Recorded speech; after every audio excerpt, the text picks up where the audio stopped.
How about now? That should work, yes?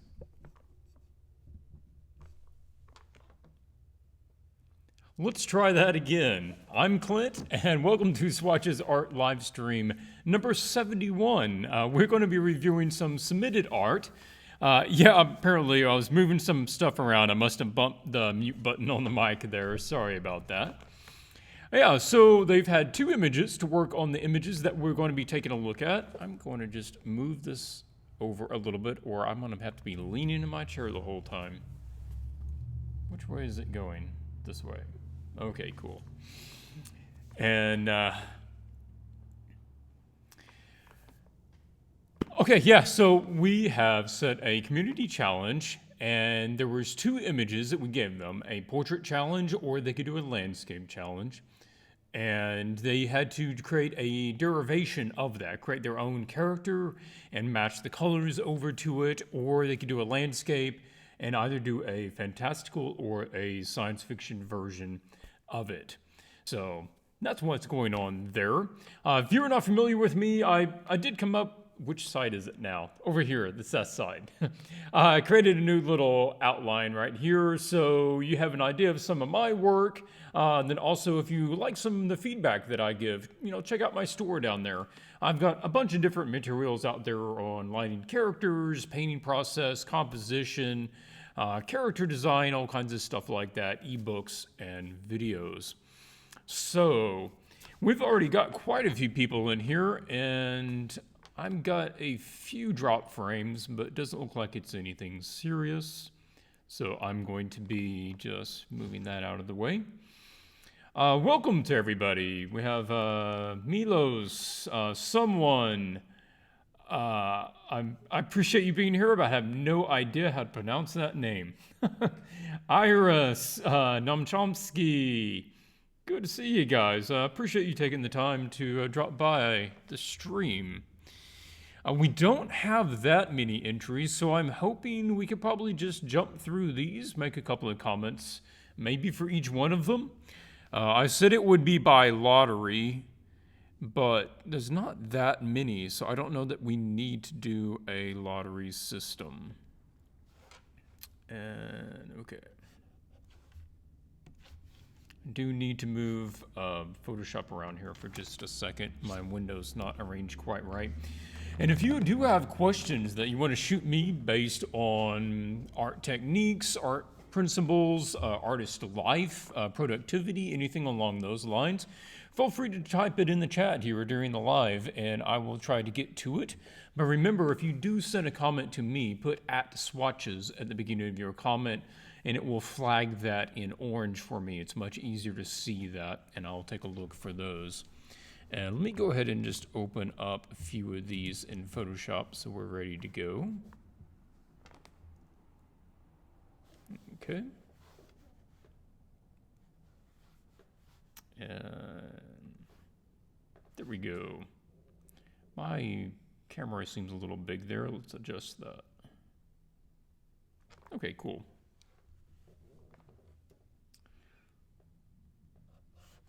And I will just leave that over there. Cool. Iris starts off with the question, random question, but do you have to go to art school to be able to make money as an artist? No. The main thing what you need is the skill set. And that can be acquired in a lot of different ways. Art school is certainly an option, but it is definitely not the only option. There is a lot of people that are professional artists that would consider themselves self-learned. They never went to an art school. I never attended an art school. I seem to have done okay for myself in the commercial field. And I'm kind of split on art school, that in a lot of cases it's not the right option, but for some people it is. So if you are the self-motivating type, there is probably faster, less expensive ways of getting the same education and gaining the same skill set. There are so many more options out there for education nowadays than there was 20 or 30 years ago. In the past, you would have art school as basically being the main option. But that's not the case anymore. You have a lot of online classes nowadays, like CGMA, or there's mentorships that you can take. You can take 4-week, 8-week, 12-week online workshops. Those are very good. Or just do a lot of self-study, and then you can take workshops, in-person workshops at different locations throughout the year. Just save up and do those instead. So one of the aspects of going to art school is getting a degree. And there are some fields, occupations, where a degree is very necessary. And there are some that it's not. And being an artist, being an illustrator, is one that I've found that there really is no benefit to actually having a degree. I have never been asked for it. I don't recall ever speaking with any colleague in the industry that was ever asked about, can we see your degree? What clients care about is, can they do the work? How you went about being able to get the skill set in order to do that, they don't care about. They just want the work done. So that would be the long and short of it. And I see another question here, but perhaps we'll get to that after we review the first image. Oh, let me give you the reference images here. So this was the landscape source image. I came up with this one. I actually talked to the admin, Anna, and we talked about some ideas for a challenge coming up. And we thought it would be best if we had both a person and a non-person, like an environment and character. And she had thought maybe doing like a fantasy version of a landscape. And I had this photo that I downloaded recently, so I said, okay, we can get this image and do a fantasy or science fiction version, kind of springboarding off the idea. The other one was from this image, which is a screenshot from the show The Expanse. I forget the actor's name, but anyway, I thought the lighting was really neat on this particular scene. So the challenge was to create your own female character and apply this lighting to that character. Same colors, same positioning of the lighting, but your character could be in, angled a different direction. Their face could be pointed in a different direction. Expression could be different, all of those things.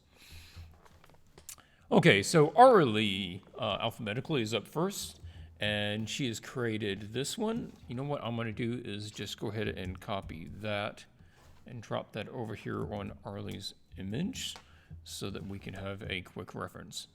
And I will try to go fairly quickly because I would like to answer questions during the course here.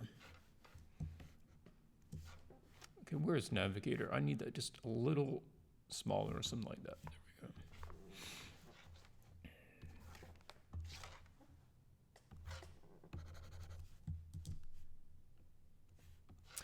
go. Okay, first things up. What did Aurélie do good? She got a reference photo. She didn't just make it up. She's actually doing a self-portrait applying this lighting to it. That's an excellent way to do it because it takes out a lot of the guesswork and it really just lets you focus on understanding the lighting while you also have something else to go off of. But she couldn't just copy what she had there because it's not exactly the same light source. We're also looking at very different tones. So basically getting the anatomy of one thing and applying the lighting from something else. Now this is a really good practice for commercial art because a lot of times that's what you're going to have is imperfect references. And what you're going to need to do is get something like she has here. You find some good reference online, whether it's a person or a building, etc. And you have to put it in the environment of your image.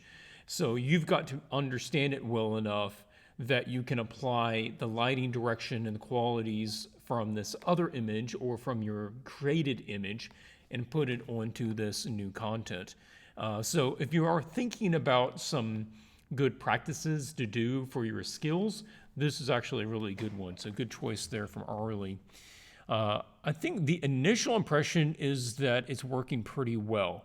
The anatomy looks good enough. I would accept this as a real person. Anatomy doesn't look real off somehow. That's also not what we're looking at. It does feel like you are kind of pushing the colors a little bit in ways that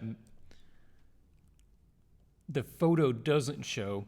Now, this is sort of interesting that you're breaking down the 3 different lights. And that's cool because you're doing the warm light underneath and you recognize the cool light from the top, then basically the neutral light, that white light coming over the side there. And so you're building up each one of those.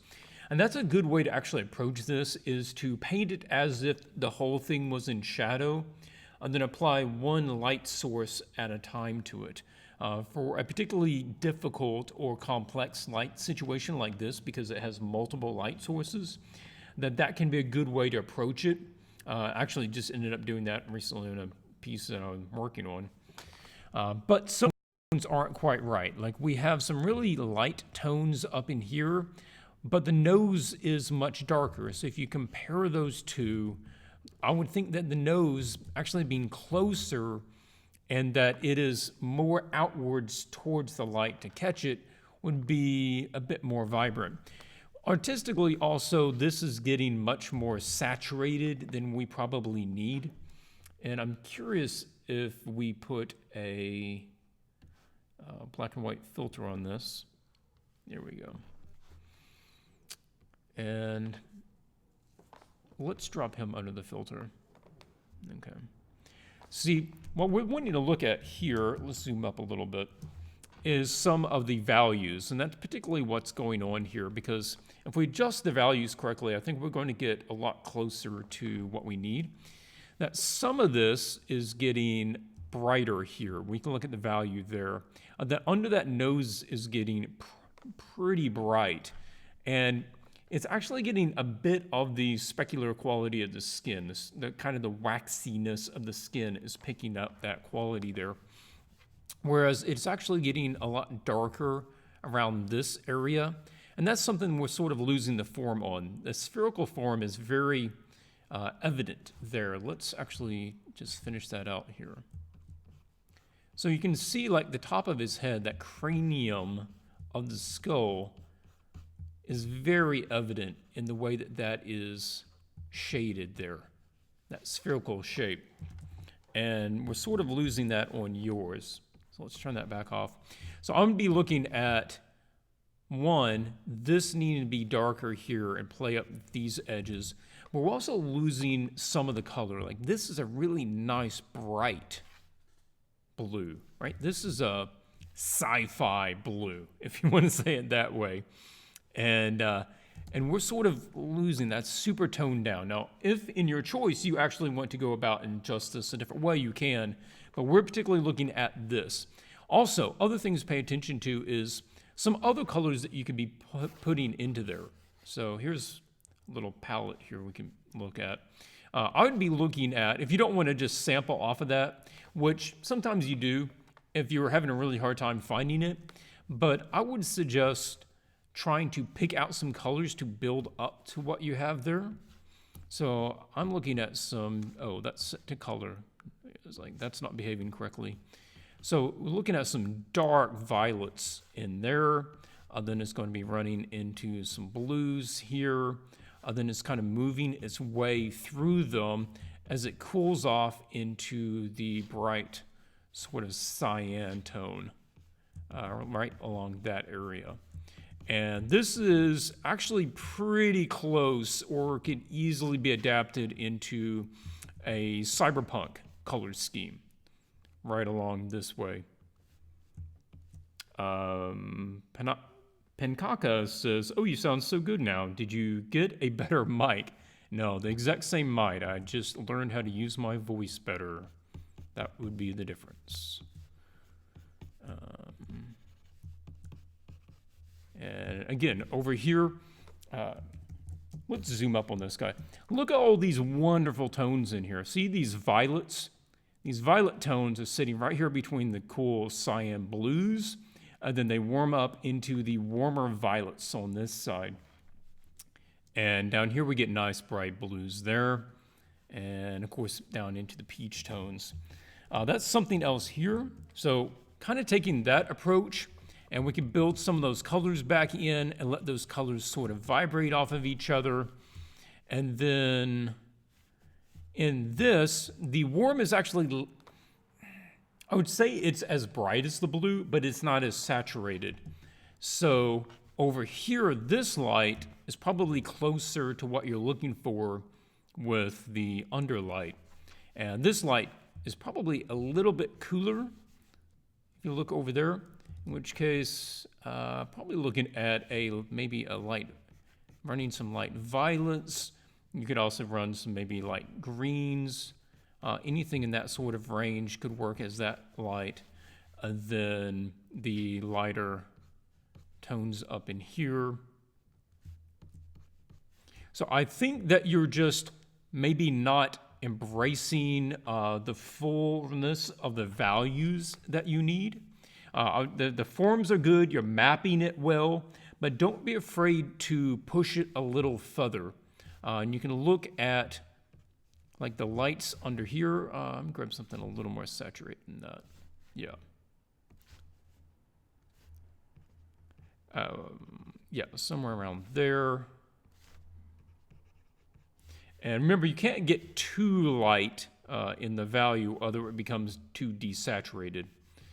And there, and then it doesn't get real dark along the edge of the nose because the light is the skin is more translucent, and it's going to be cutting through that skin, so it will make it keep from getting too dark because the light is actually radiating through that.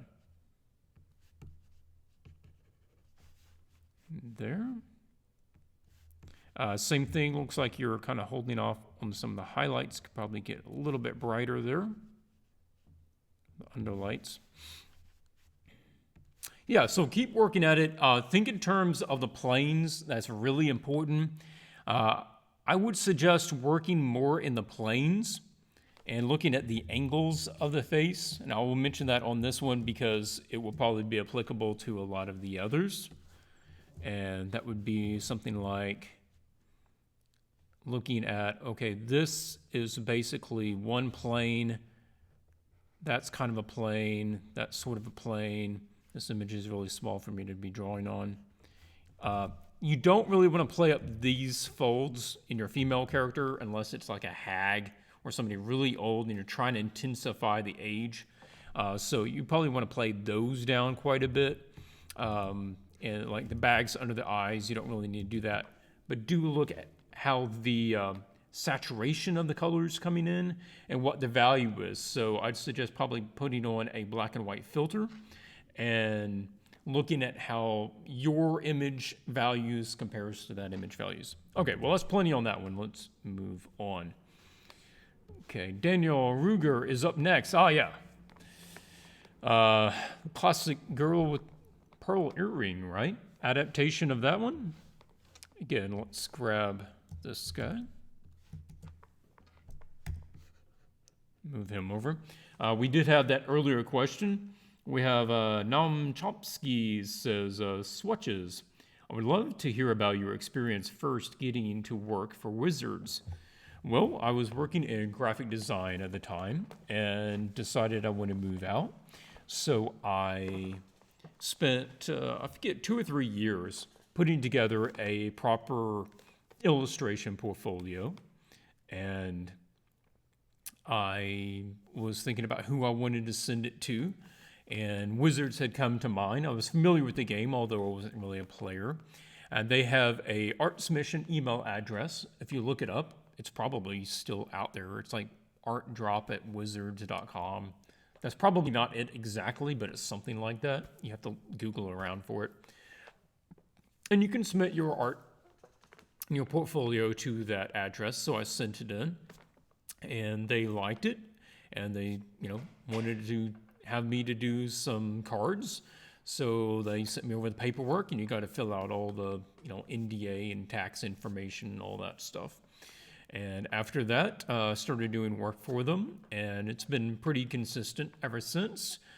It was definitely a change because I had never really worked in professional art in that way. I'd done some paid portraiture before, but that was quite a bit different than this sort of work.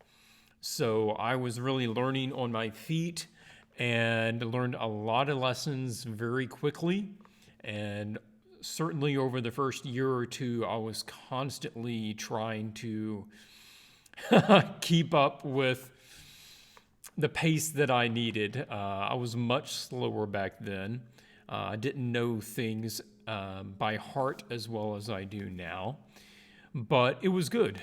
I would suggest, if you're interested in getting into that field or a similar field, take a look at what the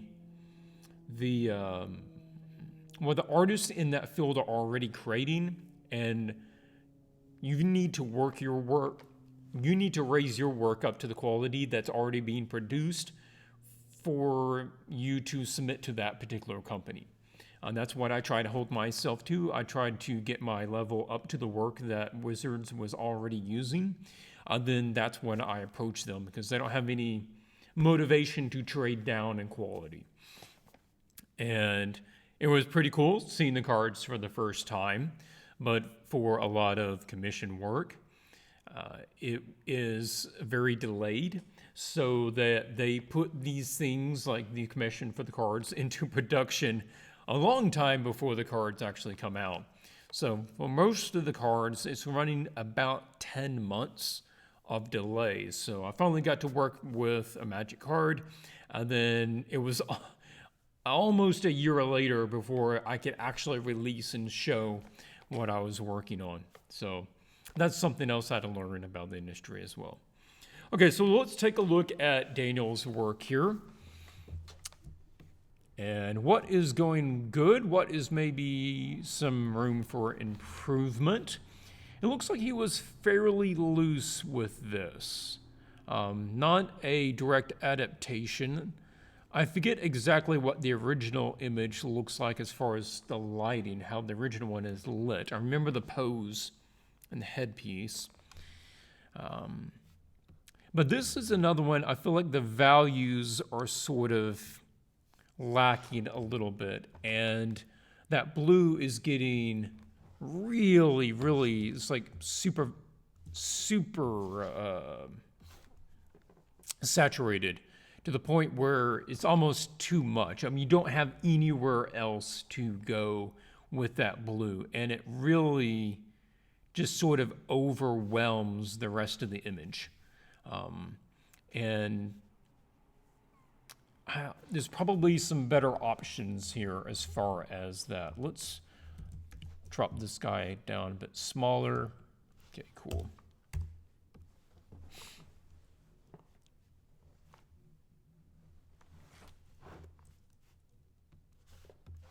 This is another one we can think about doing a black and white. And look at the face. The face is very bright in most of it, and it's difficult to determine where the light source is supposed to be coming from.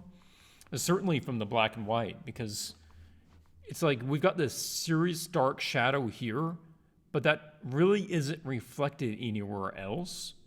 So I would expect to see that same shadow over here, or I would expect to see it darker over the eye or in the eye or somewhere. The form's also up around the eye here. Something feels a bit funky with them. It doesn't feel like it's rounding in to the eye there. Feels like the eye is just sort of flat, and that, yeah, the forms aren't working quite right there. So if without having the other image that it's based on, what would I do with it? First thing is I'd probably come in here and try to establish a bit more,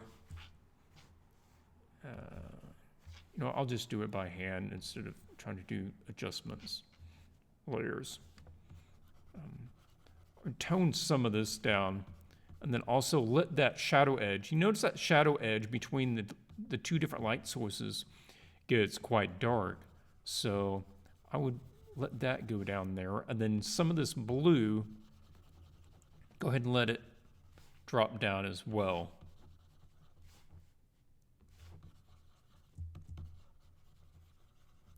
And we're just trying to bring some of that saturation down.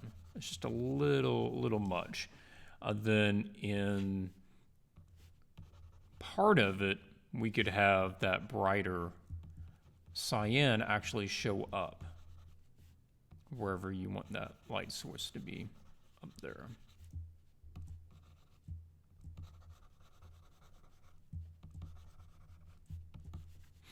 And then with her, same sort of thing. We have her like super bright underlit there. But everything from the top could probably have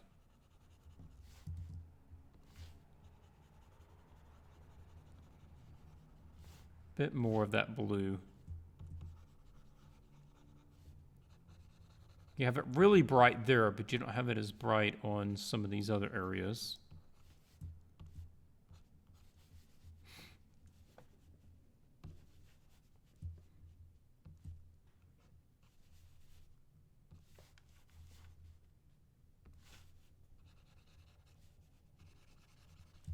Yeah, so this all needs to be toned down a decent amount.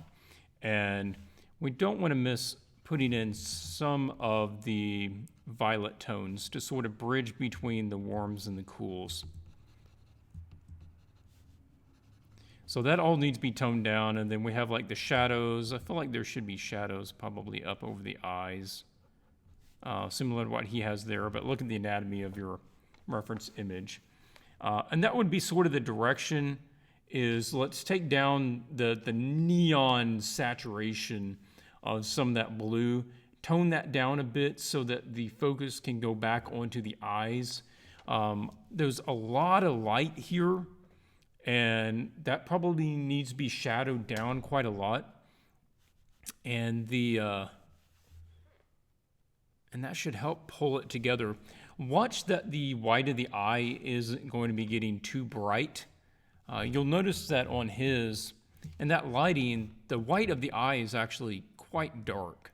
The highlight is very bright, but the white itself is going to be a good deal darker.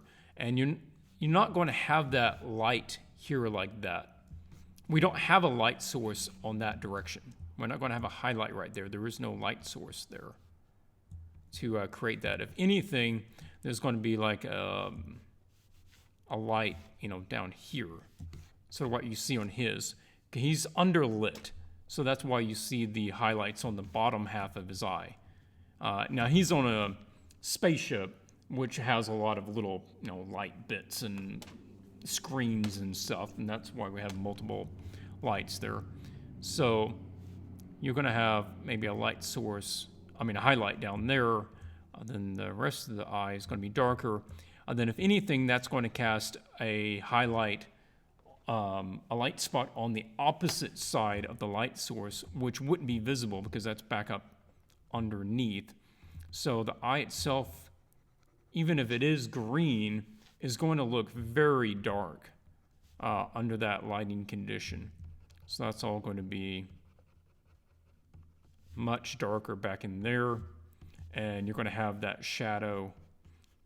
Look at the shadow pattern going on here, and basically you want to map that same shadow pattern to yours, even though it isn't the same pose. But you can just look at, okay, well, it's following the zygomatic over to, this is zygomatic, right? There.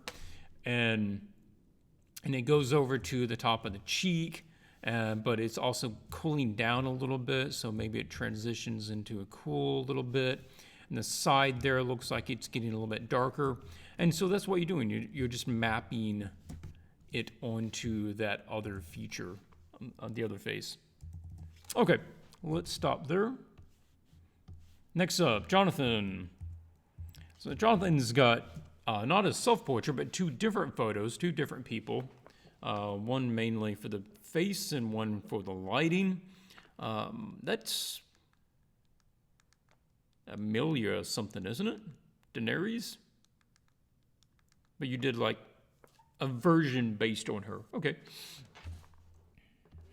I appreciate you putting your refs in there. I forget to tell people to do that, but that's super handy.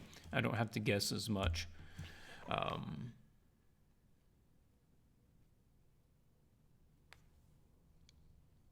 Now this is stylized a bit. I'm not going to hold you to strict reality because it does look like you are stylizing some. But as far as stylizing, I mean, one of the things that I do want to suggest is that neck does feel a little odd. I feel like we probably need just a little bit more here. And if this, we have to think about that metal piece, like if we're having x-ray vision. I know it's not really about the character design, but that metal goes here, and I assume it's like that thick, and then there's probably a little space between that and there's another piece underneath it, and that means the skin is down here. So the neck is doing that. That's not quite right. So because it's so far down, what we really want to do is move this up to more like that. And same sort of thing on the other side. This is going to get considerably higher. And then you're going to have a little space between them.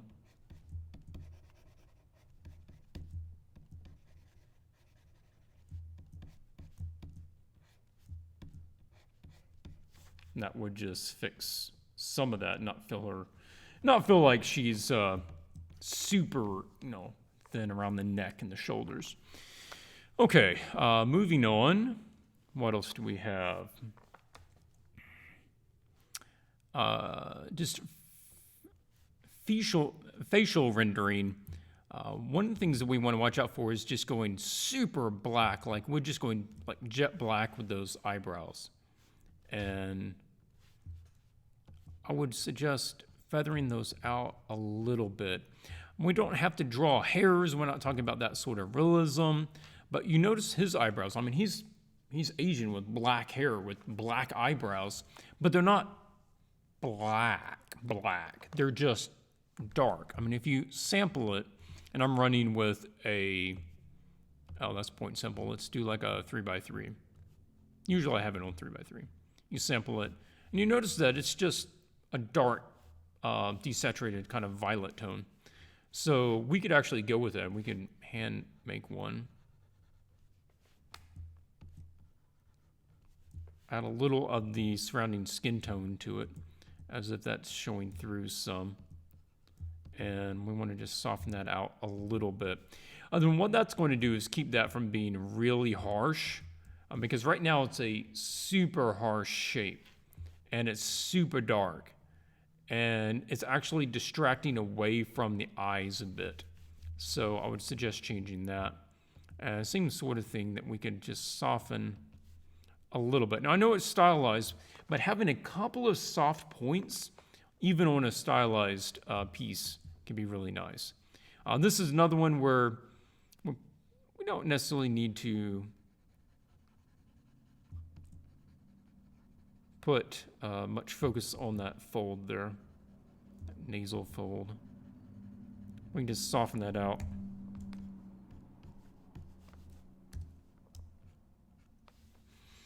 Okay. Now this is lips.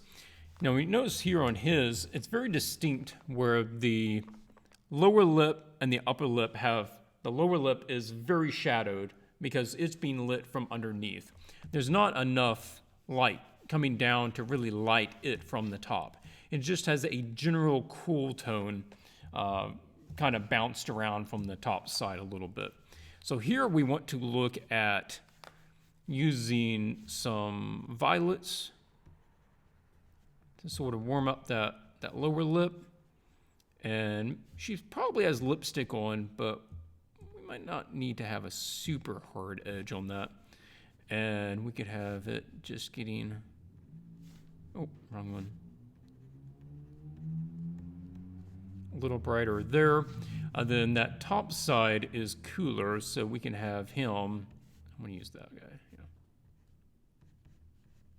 He can be a little cooler in tone, and we can throw some of the warm underneath it there. And that gives you a lot more color, and it also lets you distinguish the two planes a bit more. The same thing down here with just being able to get some soft blue, violet, and let that establish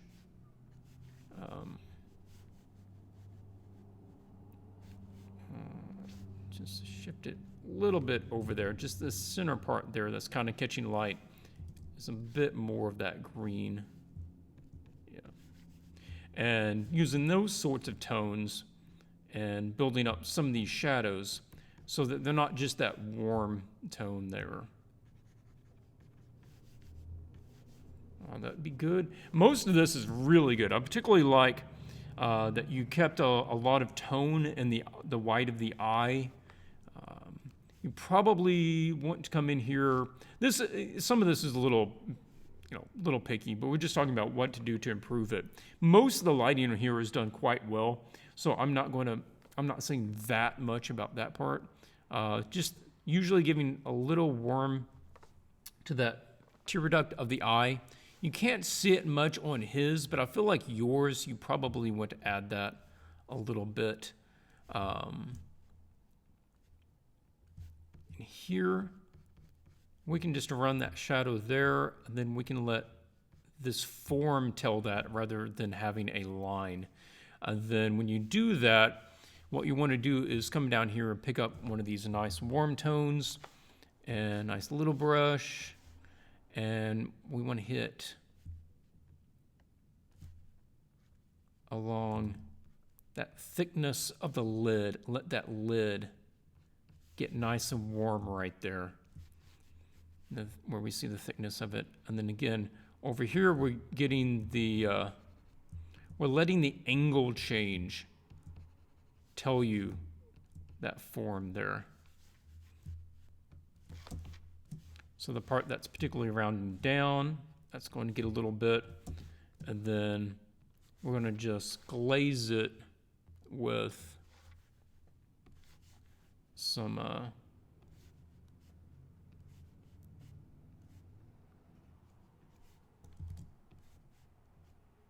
warm, because it's around the eye. It's going to be usually a little bit warmer around the eye. And again, his doesn't have that as much, but we also are going a bit more stylized with yours.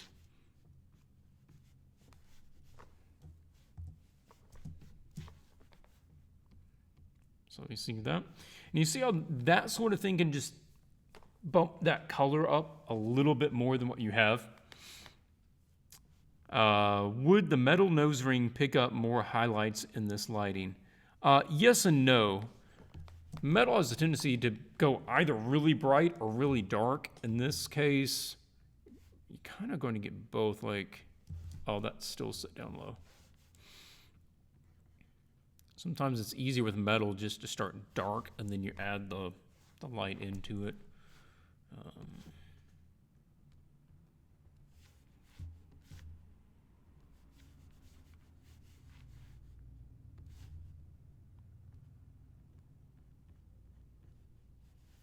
Going to get something like that.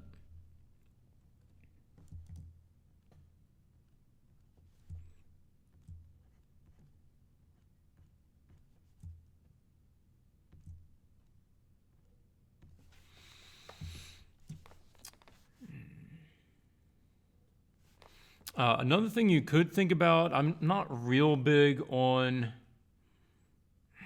trying to get pores and the super fine detail of the skin.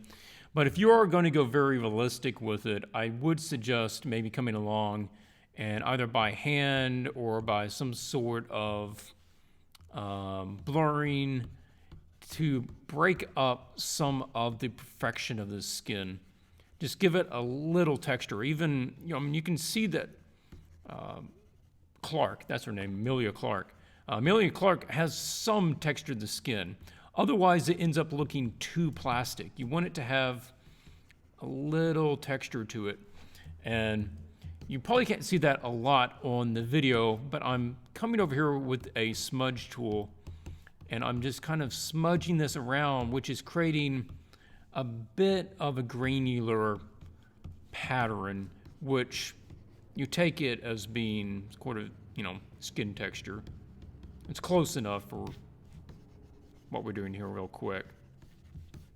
And that'll just keep it from feeling too artificial, too smooth, too computer generated. Do watch how the ear has a tendency to get extra warm. So that's going to transition to being probably more violet out there. And also look at some of the violet tones. Like right there, we have a lot of violet. And we're going to have more violet tones coming in around the eye, where the blood vessels are close to the skin. The nose tends to get a bit more red around the eye, for whatever reason, is slightly more to just the violet side. We're going to see a bit more of the cool tones up on that eyelid, right? Because they're facing upwards. I have some of the cool tones up there.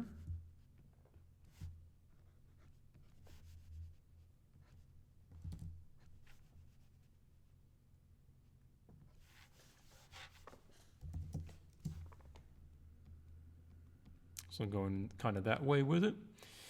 Okay, well, we could keep going on that, but we have other images. So, Jonathan, I appreciate you joining in the challenge. I hope you found this helpful. And I appreciate you sticking with it. I mean, you've been doing a lot of the challenges we've been putting out there, and it's good to see people still going at it. Okay, so Kayla, then we're going to take a look at some of the landscapes people did. I know character is always the most popular, but it's good to put some other subjects out there as well. All right, let's take a look to see if there's any comments here to answer.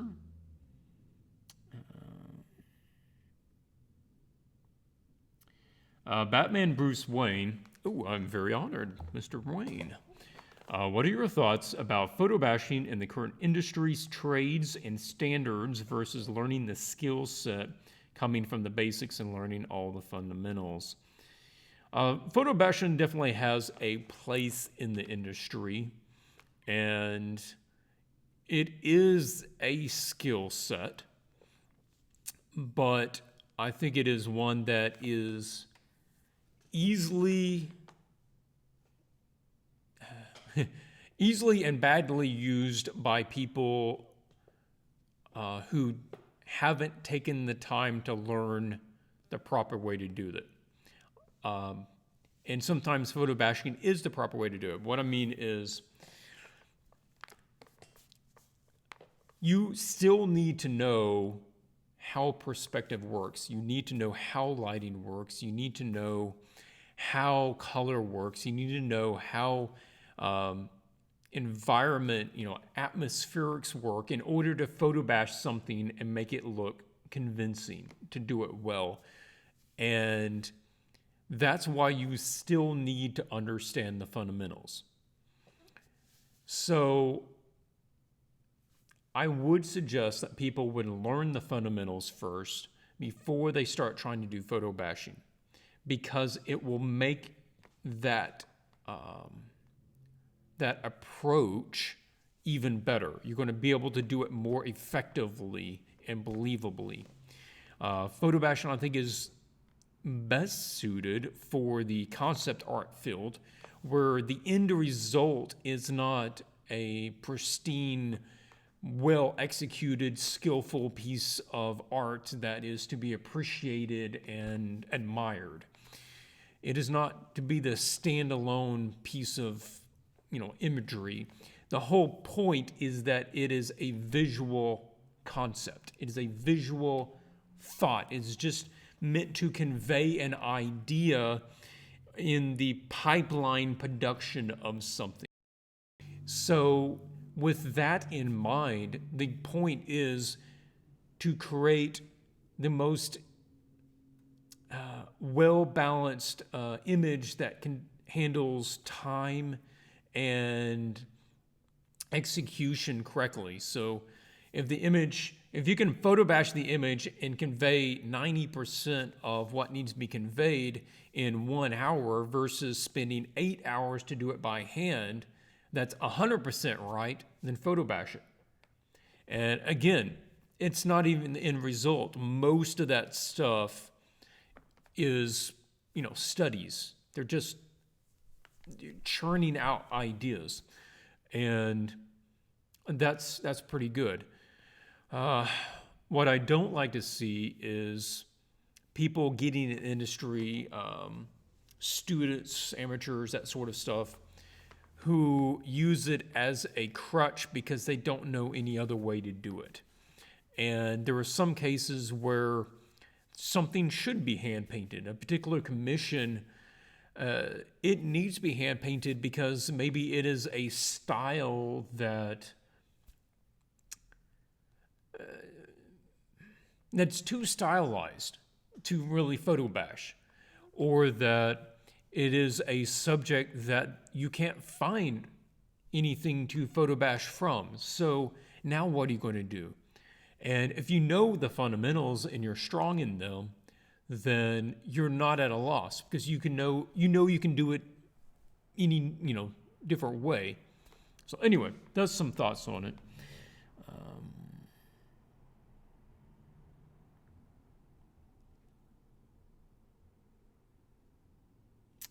DM Comic Art says, I'm just an upcoming artist at the age of 12. Hey, welcome. Thanks for watching. And I'm looking around at the art community for tips on improvement. And when I look for future art, I saw your channel, and I know that you are that future. Well, I am glad to be part of your art journey, and hopefully we can help you out a little bit. I don't know if you're part of the community there on the Facebook group, but if not, and for anybody else that's not, heard of it or don't know about it, we have a 3,500 plus community group of Swatches out on swatches.group, swatchesart.group, swatches.group. Seems like I should know that. I've got several that are similar, and I forget. But yeah, it's a Facebook group, and you are feel free to post your images out there. It is a widely constructive criticism, trying to help people out. Everybody's just trying to improve and get some good feedback out there. And hello to everybody else. Brandon, yeah, it's good to see you, man. Okay, so this one is by, I've got all my things in my way here. I cannot see. Mahavir. I'm not familiar with that name. Hopefully I got that close enough. And the original image is here. Let's just grab that and move that over so we have something to ref against.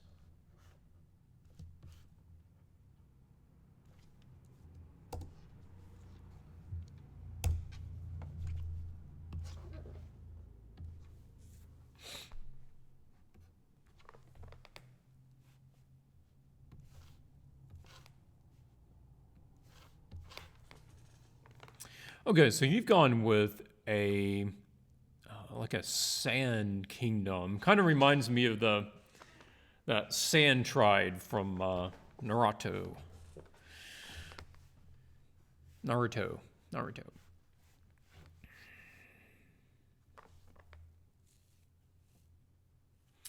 Okay, some of the things that we should really be aware of is the perspective. And a lot of this sort of iffy with perspective. So I'm going to say, as far as your art skills and what to focus on, that should probably be towards the top of your list right now. Really understand that. And that should help a lot moving forwards. So a lot of these aren't really lining up. And they're all at a perfect half, which is sort of odd. Arrangement-wise, this corner, this side, and it's right in the middle. It's turned directly half to us. This one is directly half to us, directly half to us, half to us, corner to us. You know, they all have one corner coming to us. That's really odd, and it doesn't really match with their own alignment and stuff. So when you're doing that, consider changing up the angles and make sure that you're probably running some perspective lines. One way to do perspective lines is just to get the line tool here. I'm going to set that down just a couple of pixels. And we can just run.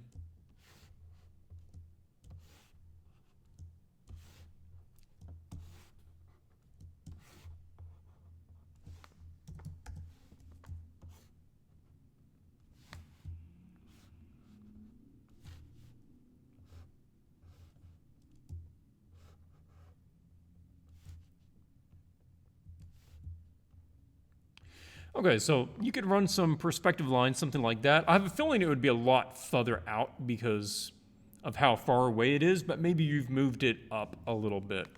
Then that way you can make sure that all of these lines are following the same angles, because each one of these is sort of following its own set and not really matching with the others very well. Yeah. Like that one's super tight, but yeah. So I'd watch that. Also, take a look at when you're going to arrange a series of buildings, try to find a really nice order to it. Now, this doesn't have a bad shape there. You've got this basic thing, but even here, like it'd probably be better if this one was gone so that we have kind of a tall. No, that is a more interesting version. Or having like the one center one well bigger than the other one. Or if this one was like, you know, this whole thing was a dome coming like this. Then it had a series of towers around it. Now that's the other thing is like there's not very much differences between them. So if it was kind of like that, and then we had all these cool towers sort of circling around it. But it's obvious that's the center one. That's the big one right there. And he's got maybe small towers going around him or something. Then we want to carry some of that into this. And you can do a sort of thing like, you know, there's maybe just little markers out here where the road sort of, and you can just barely make out in this little road kind of coming like this. Then there's what? This switchback that comes up here. And this way it sort of leads you into the city. And these switchbacks go up the wall. Maybe there's like little guardhouses here. Or maybe there's, you know, these are bridges, you know, to get you up to that first point. And there could be a series of walls. Like this could be, you know, the first wall could kind of come off this way. And then maybe there's a secondary wall and it has a tower here and then it comes off this way. Then you see some of the lower buildings here. Then there's the, you know, second wall on this part over here. Maybe there's the corner tower over here that goes into. So we want to start building up a bit more layers to it. Offset sort of the shapes of the buildings a bit more. Yeah, so it's cool. I like that direction. I like the sandstone city sort of thing going on. These guys are kind of cool. We might want to change that up though. Like if you're going to have them there, then we might as well just have, you know, Amigo Pilgrim here, and he has his little, you know, he's an art character, so he has to have a staff here, and he can have his lizard buddy, you know, coming around here like that, kind of coming around him. Then that sort of looks cool with his zigzaggy tail there, and little lizard legs. And then this could all be probably have that rock. That, you know, I'm just thinking that rock. I'm not sure I'm a big fan of it. If anything, maybe it's actually coming down from up there down here. And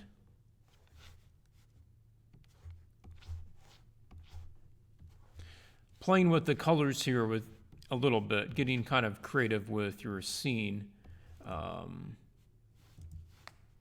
You're playing up the colors a little bit. If you wanted to go more realistic, these colors need to be desaturated a bit more. I'm gonna tone them down a bit.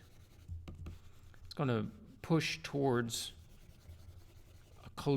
a cooler side. Some of that back there, as well as some of this here.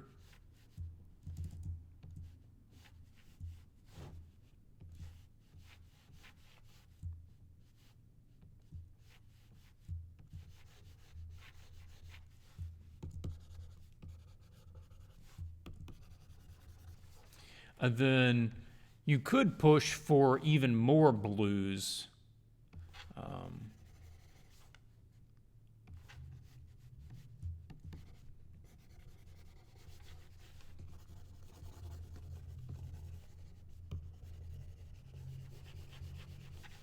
Like this is all shadowed here.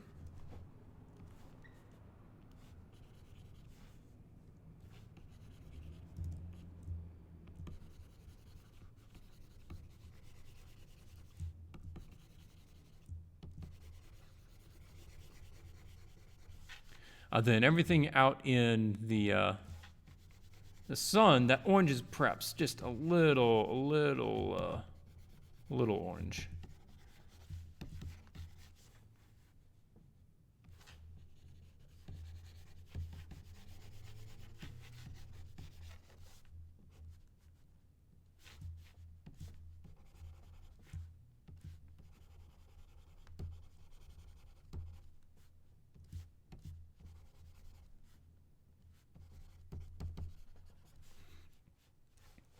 And then it would, like back here, the light, that yellow is going to die out really quick. That warmth of yellow in that light. Yellow is one of the weakest wavelengths of color. So you're not going to have super warm things in the distance unless it's like a neon light, which is just, bright red or bright orange, that sort of thing. But the rest of them, the yellow is going to die out fairly quickly. And again, like you could be tempted to put the light directly in half, but no. Let it be predominantly one or the other. Either the light needs to be like 4/5 of it, or it needs to be 4/5 shadow. One or the other. So, pick which one you want and then go with that one. But, something in that direction could be pretty cool. I don't know if, this is totally, a new direction for you, but I like the idea. Sandstone Kingdom, the little, guy with the giant salamander, and he's traveling to it, sunny area. You're pumping up the colors a little bit. That's a fun way to go with it. So keep going with that, and I'd love to see you, do another version of it, put it up on the Facebook group, and we will try to give you some more feedback on it. Okay, next up is Mikayla Krensfelder. I did see this one out there. I didn't comment on it, but excellent work, Mikayla. Initial just kind of gut reaction is, I like it. A lot of things going well on this image. Again, let's copy him. I did like his character. I haven't watched all of The Expanse, but I hope he's gets some more screen time because he was a kind of nice character to watch. I'm going to move it down here. Okay. Let's take a look at the chat, see if I missed anything.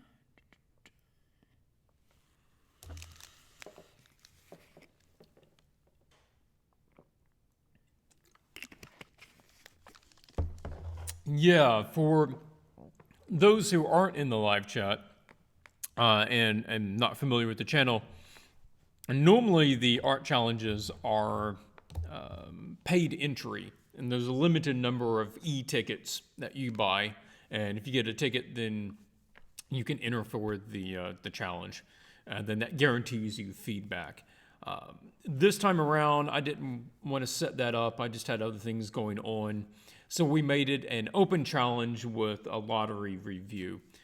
Ended up getting like 30 entries. I didn't want to have to commit to doing all of them. So that's why I just said we might do just a limited number. Yeah. Okay, so the lighting is done really well. I think you paid a lot of attention to how the light was working in the image. Excuse me. And I think that's doing well. Let's see, what will we adjust? Some of this is stylized. I feel like there's not enough distance between the nose and the eye. Because if you look at him, there's quite a bit of distance there. And I'll move that up for you. I have to look at my window to see. Remember, it doesn't go all the way down.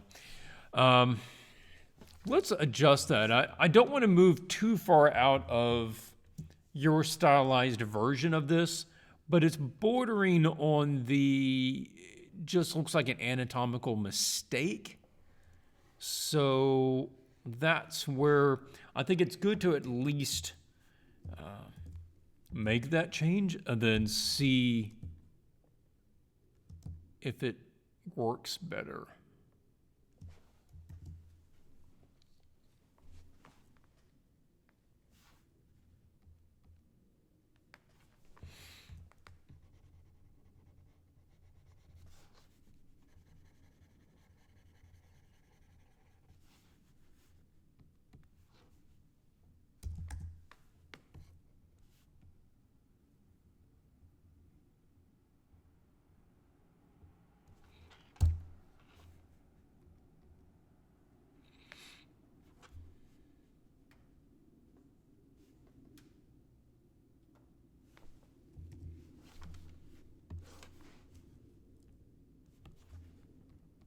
Now, I think that that's closer. If you want to split the difference, maybe that gets you a bit of both. But I feel like it just needs a little bit more there. Even, like I said, even towards the stylized side, it could probably use a bit more. I'm not sure what reference you were running off of on this. This is probably going to have a slightly different shape going on here. Let's grab a 5. Yeah.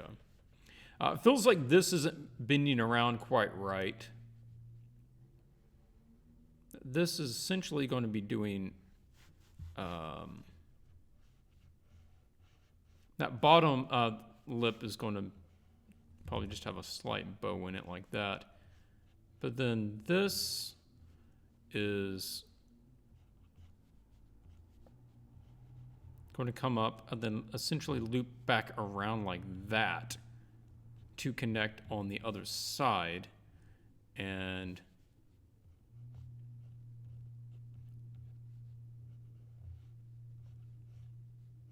she's got pretty full lips. I didn't make that quite big enough. And so we have this sort of bent towards a front view, and I might have that getting a bit more of a V there, and then looping back that way, if that makes sense.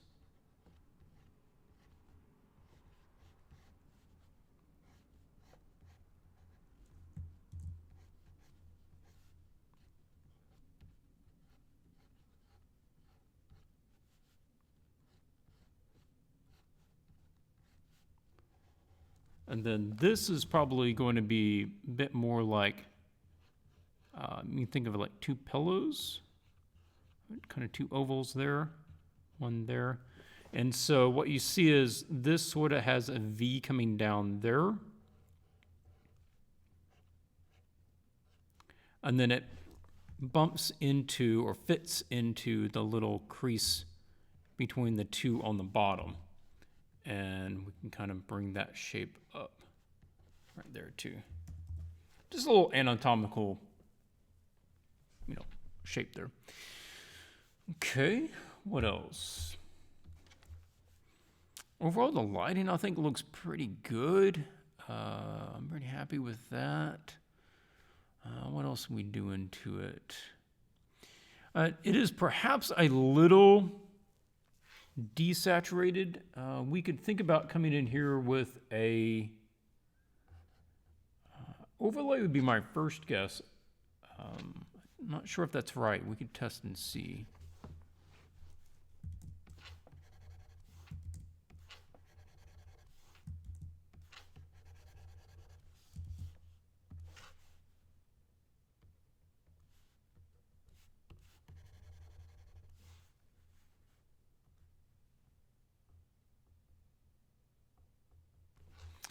It's just getting almost too desaturated in some of that.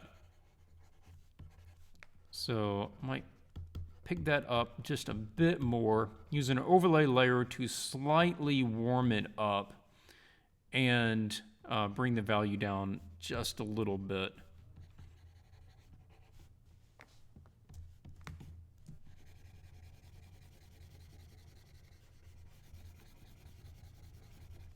And of course, you could adjust that, either direction if you wanted to tint it a certain way, or if you needed it darker, lighter, or more saturated or less saturated. But gives you that option a little bit. That's probably good. Another thing that you could see would be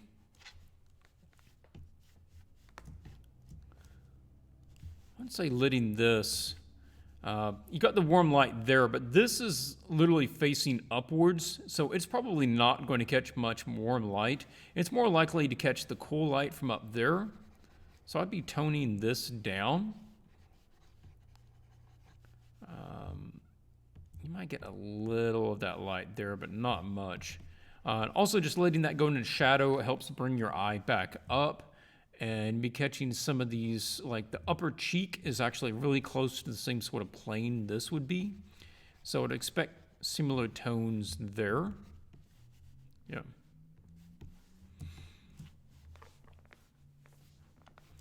This is another one where we could probably glaze a bit more warmth over, no, I want more of like a deep violet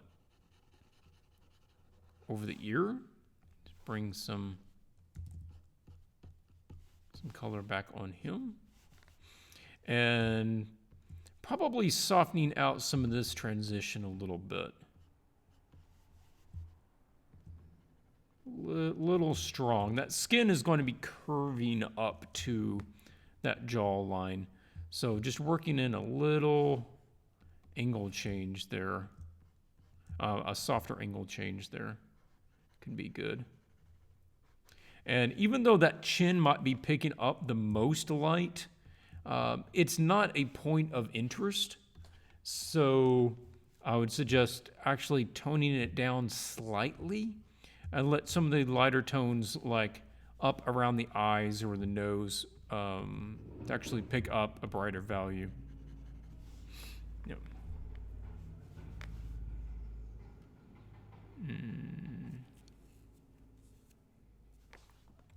If this is catching light from underneath, then that would be a bit more tinted. That would have a bit more of some sort of yellow tint to it or orange tint to it. That metal.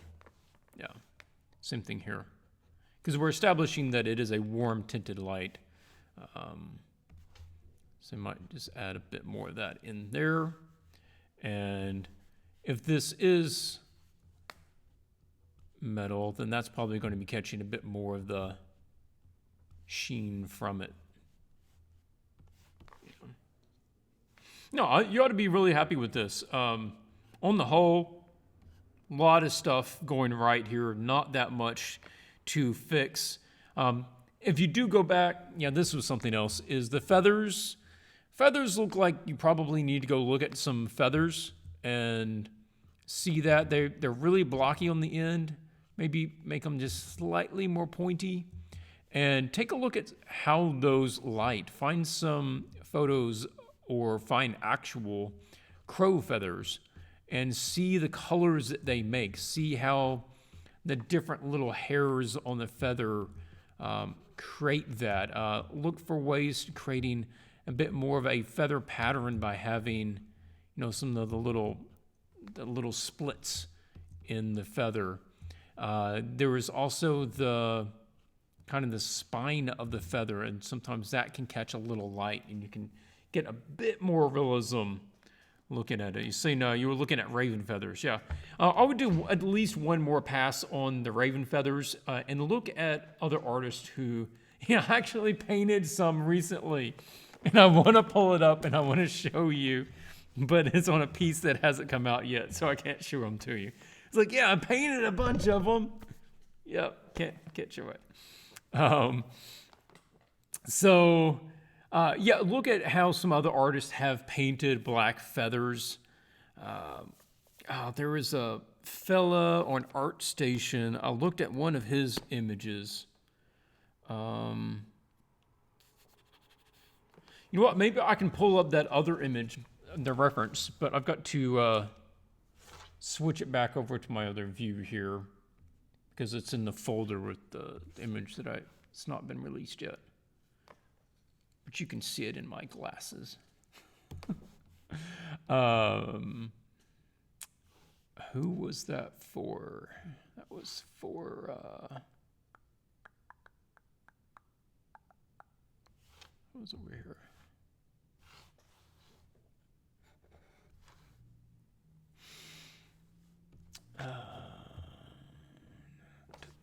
Don't you love it when you looking for an image and it won't load your actual thumbnails?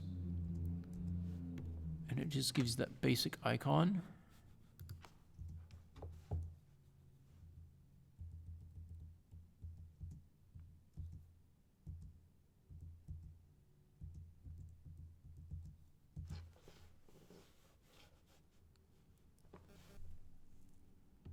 Now I'm just on a mission. I've got to find this file.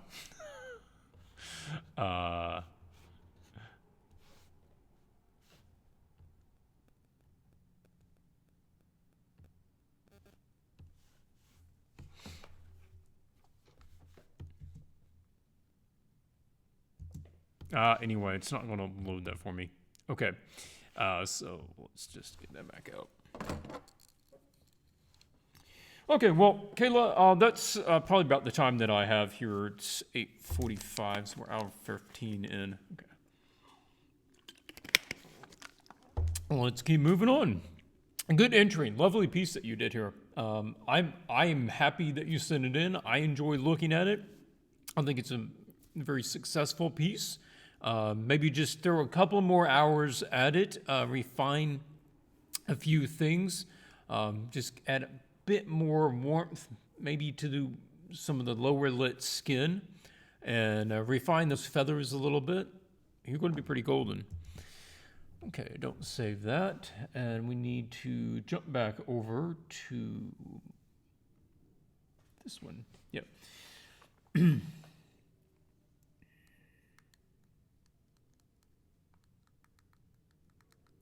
Little Wizzy says, Swatches, I'm struggling with brushwork. Do you have any tips? I think a good place to start with improving brushwork is to use a good brush that is going to get you part of the way to having good brushwork. I am particularly fond of Mr. Angle brush, like this. That's not the one I thought. Oh, that's the eraser. I didn't mean to save that one like that.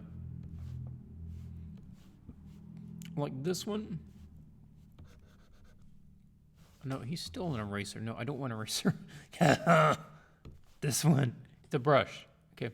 Like a flat brush, then think in terms of planes.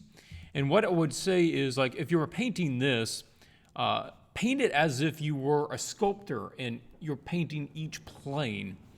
So you would come over and get your, your dark violet, and you're going to maybe paint that plane. And then you switch over and you paint the next plane. And then you paint in the next plane. And you're going to be working them in angles like that. Then you can come back later and you can do, finessing ones if you want to blend things together. And you can start using your brush strokes in order to help build the form and around the angles and establish these. One of the things that I see a lot with, I would say, bad brushwork is that everything is very just petted. Everything's just really soft. There is no brushwork. It doesn't follow any kind of curvature. It doesn't help establish the form. And in this way, you want to almost think about like you were an inker. If you've ever done like ink drawings where you use the stroke itself in order to help establish the roundness or the angle of things, whether it's flat or curved, and your brushes themselves can do that. Something else with talking about brushes is turning on a little color variation. Like this one, you can see that it has slight variation to the value and the color. I think that's really nice. And it allows you to just bring in that natural variance that really is in real life, because things aren't just one tone in real life. There's other things constantly playing off of it. Some things are cleaner, some things are dirtier. It's around different things, so there's bounce light on it. But that would be good. Another thing to do to improve brushwork is to limit the number of brushes so that you get better at using the ones that are the most useful. Personally, this one right now is the one I'm probably using the most. I wouldn't say it necessarily gives you the best brushwork, but it's very nice. It's like a rounded, kind of a softened rectangle. Other ones that I found super useful is like this bristly one.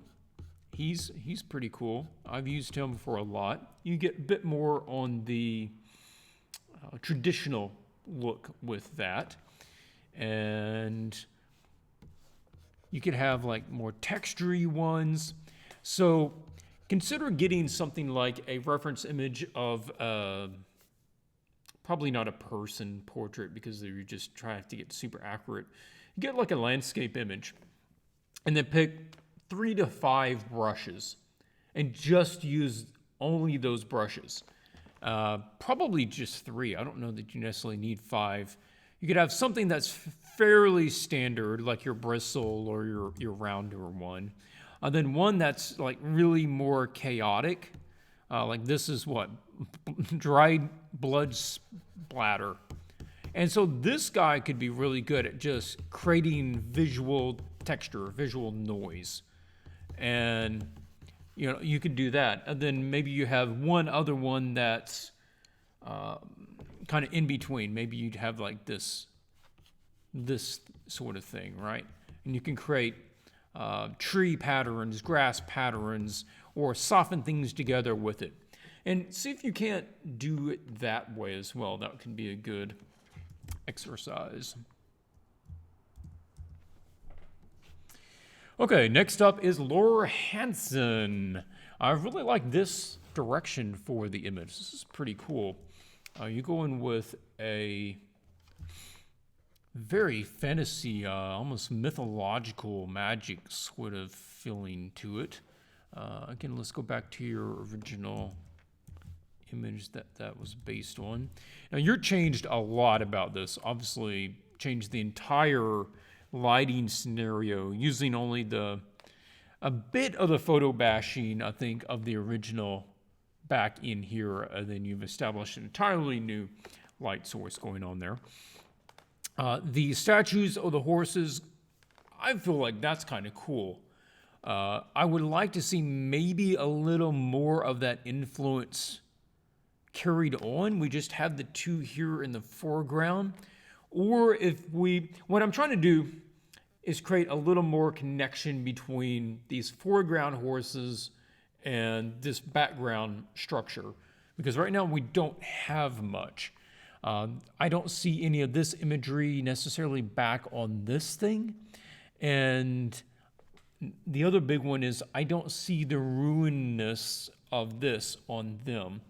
And maybe that would be enough if we went over to this guy and we took out chunks of it and broke off, part of the tail, and maybe one of the legs was broken off part way, and there's corrosion, this sort of stuff. So it looks like it's in the same age range of deterioration that you see on the building back there.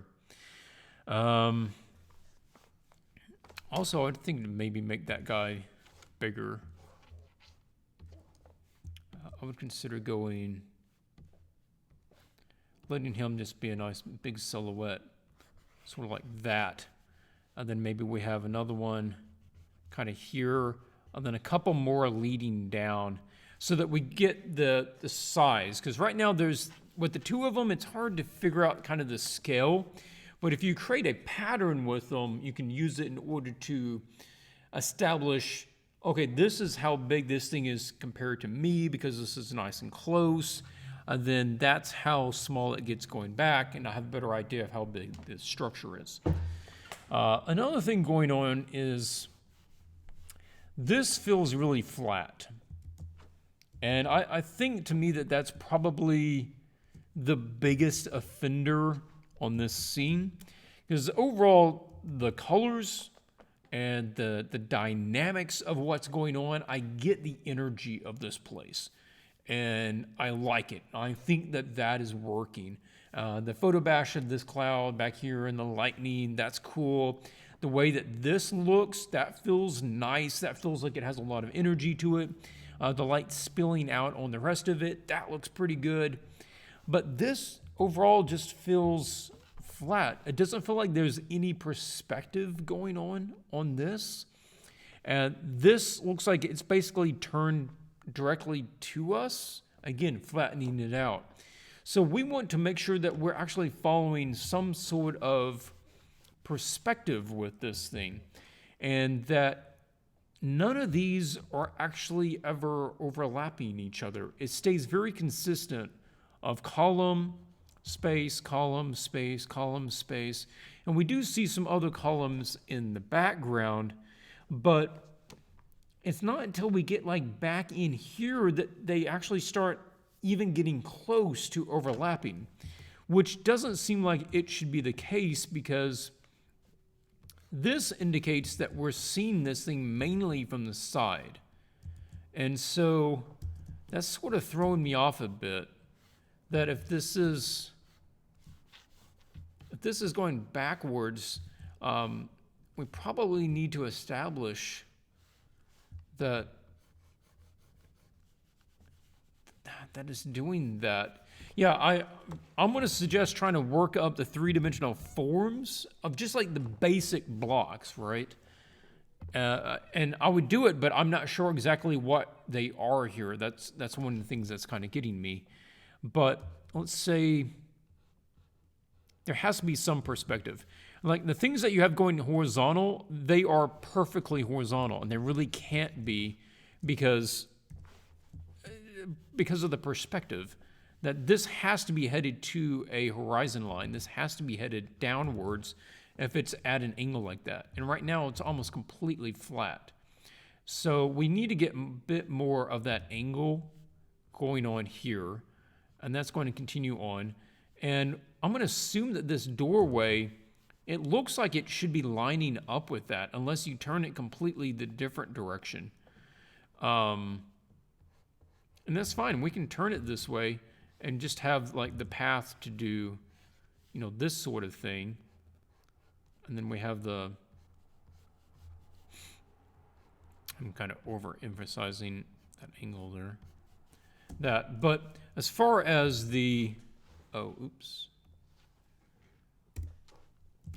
as far as the form of the building, think of it just in simple terms, this is a a plane up to here, and then it comes back this way, and maybe there is maybe this is a plane too. Maybe this leans backwards, then it comes down. Okay, and then this one comes off this angle, like this. And this can help you map out where those columns need to go, and give you a little better idea of how to get these to overlap correctly. And like there, I feel like those are going to start overlapping more to where maybe there's not even any space between them. But work out those sorts of forms, and that should help. Also, these are like really thick. And with the back ones, we should be seeing up underneath, like that should be just getting black up under there. Because right now we're getting the idea that like there's no bottom to it. And we're obviously looking up from underneath it. So we should be seeing the bottom to this thing over most of this, if it's the same height on the other side. Otherwise, the other side is up higher. Something else that you could consider is adding some clouds. So like foggy. We're indicating like there's a lot of atmosphere going on. So I would just say let that go even further by having this sort of thing going on. And this is one of the, I talked about it before, eye magnets. Eye magnets it draws your eye automatically. There are certain things that automatically draw the eye. And one of them is repeating patterns. And this is a very strong repeating pattern. So strong that it actually competes with that, even though that has a lot going on with it. So we want to break that up by really softening down. Like we don't want to put this evenly spaced column right between those two columns. If anything, we want to put it like closer to there and then on that side. So, and we want to tone these down and break it up so that they're not all real even like that. And we can have some of these ominous fog bits kind of coming down here. And that'll allow you a bit more value to pop this thing out a little bit. And that allows you to break up the bottom of these so that they don't have to be sharp all the way down. And with that much light up there, you might be able to justify picking up a little light on some of these steps, you know, coming down here, and you can bring out some of these forms a little bit. That's a little bright than what you need, but along that line. And maybe a little light back there. You could even consider, if this is metallic, then there's a very good chance that you could indicate that. If it was stone, it wouldn't pick up very much, but if it is metallic, you might get a bit of this sort of thing going on with him. The same thing here.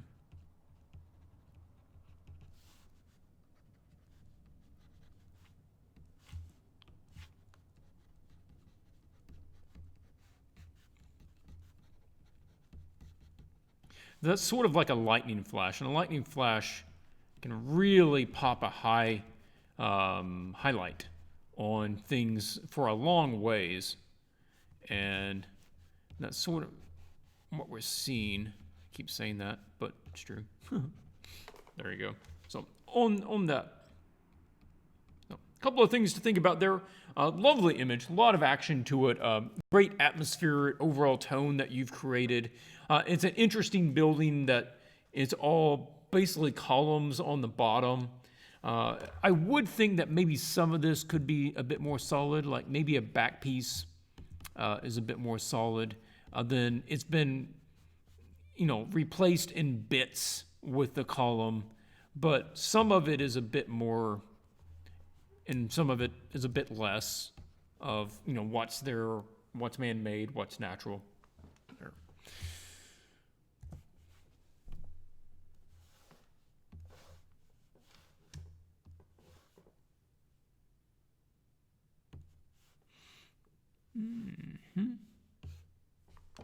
Oh, I need to hurry up. We got a lot more. Okay, we looked at this one. We have not looked at these. We looked at those. Okay. Boom.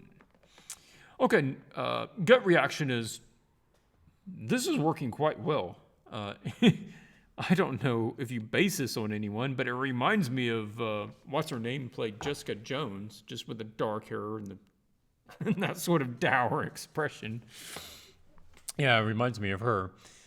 So, the lighting looks pretty good. I think you've mapped it out well. The eyes are one of my favorite bits of this one. Got that good glossiness to the eye going on. I feel like a little confused. Like, I feel like maybe you're trying to get her head to go down, like she's facing downwards, but the features don't really match that, and that's throwing me off. So let's walk through that, kind of the thought process here. And this is obviously stylized to a degree, so I don't want to hold too tight to this, but you've got the sphere of the cranium, which is a full sphere, which you get only at an extreme angle. If I go down like this, like visually on the camera, you can see like that's pretty much a perfect circle. If you tilt down at least halfway, like all the way down, you can't really see my face. But if you get halfway down, you're going to get that nice perfect circle that basically lines up with the bottom of the circle becomes the eyebrows, right? And it's going to follow that curvature. And that's not the expression that she has, but that's the angle that she has. But that you notice, though, when that happens, that this visual part of my face then becomes much smaller than the rest of my head. Like, my eyebrows up is way bigger than my eyebrows down. But that's not the case. You have equal parts. Like, the lower part of the face is just as big as the upper part. Not as wide, but, long. Where if it was following that true angle, like, that would be the bottom of the face. And everything would have to be wrapped up to that. So I'm thinking, if you're going for adolescents, one of the ways to make somebody look more adolescent is to give them more headspace over their eyes. Because adult has eyes at halfway between the top of their head and the bottom. That's where your eyes naturally, your skull shifts to. But a baby, their eyes are lower. Their skull hasn't fully matured and expanded out.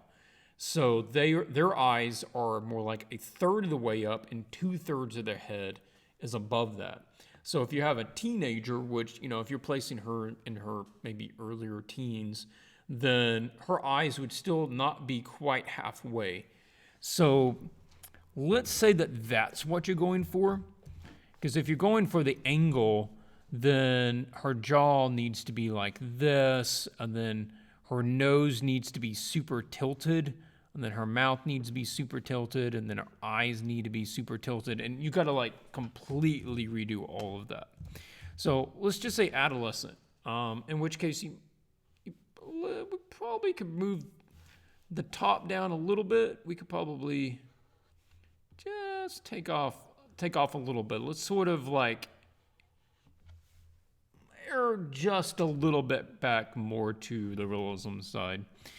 Then down here, we have a exceptionally long space here compared to here to there. So my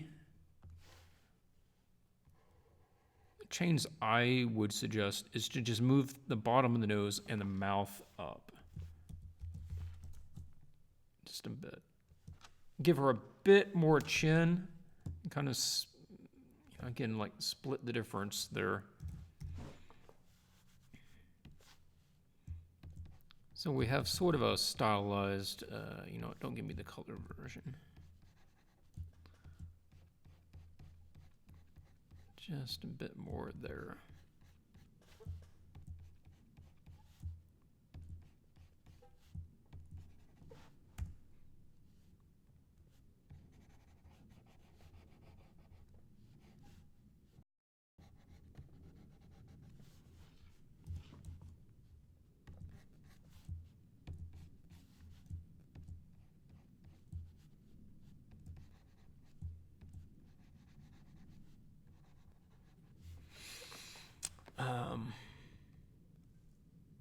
Anyway, that would be a thought. What else? This is another one that the eyebrows are like super thick. And so we probably want to at least thin out the inside, even if you want the rest of it to be nice and dark, because you're going for more of a graphic direction with it. Let's at least haze out the end of it so that it feels like it fades into the skin a little bit, that there's a bit more of a natural fill there. Then you can let the rest of it get dark. Okay, cool. We'll allow for that.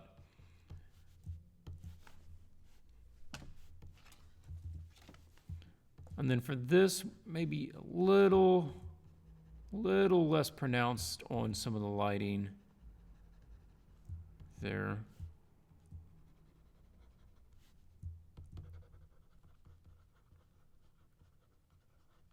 This is another one where you can add just a little skin, a little scumbling to the brush pattern to indicate some texture on there. I think that lighting's all handled quite well there. Another one where we could come in with just a little warmth, slightly darker. That inner eyelid, the thickness of it.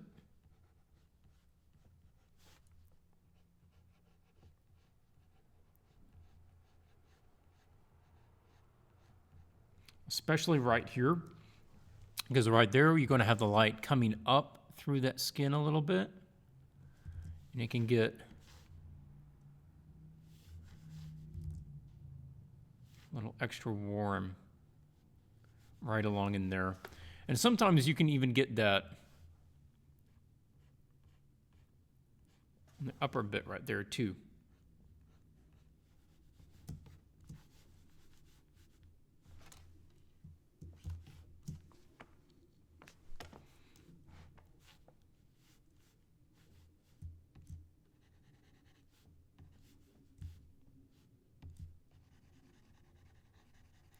This is another one. In the reference photo, I know that it gets really blue right there on him.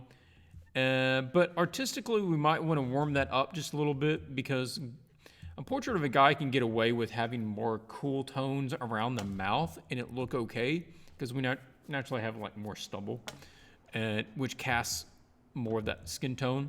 But for the lady, especially for like a younger, lady, that we want to probably just err on the side of slightly warmer in that tone and keep down the blues a little bit there.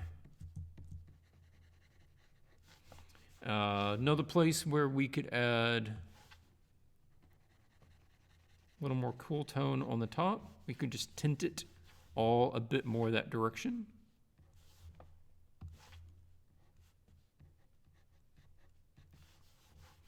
Then that top one, just a little bit warmer.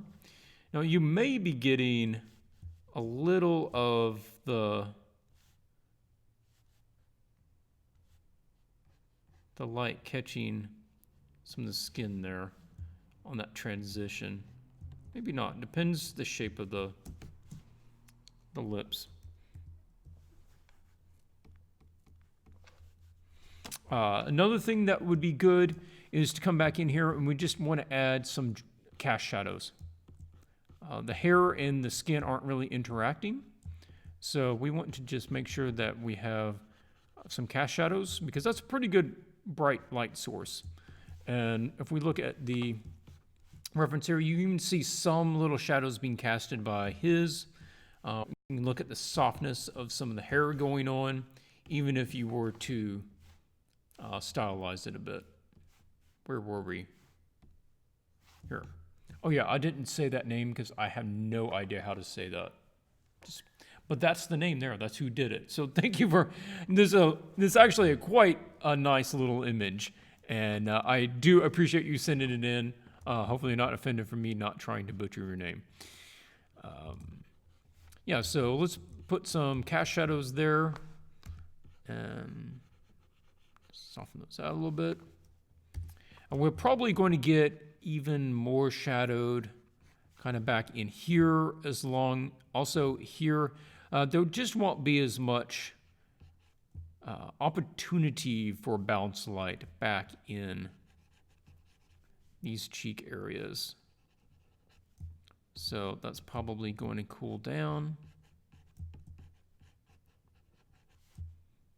And same thing, like this light from the top and the bottom is going to be casting some shadows across the skin there. Sort of a small change, but that can be nice. And I would suggest toning down the neck a little bit, just for artistic, on artistic premise that we're trying to bring more attention to the face. So we'll just let that tone down more and let it be carried up further.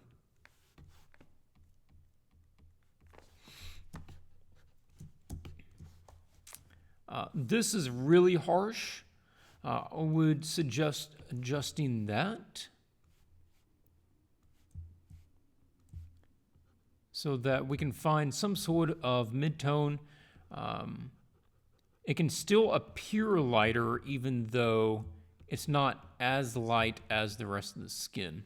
And then another thing that you can look at is having a zigzag pattern where like they don't all meet at exactly the same point. Some of it draws a bit further out than other bits, and then the other side kind of does this sort of thing, right?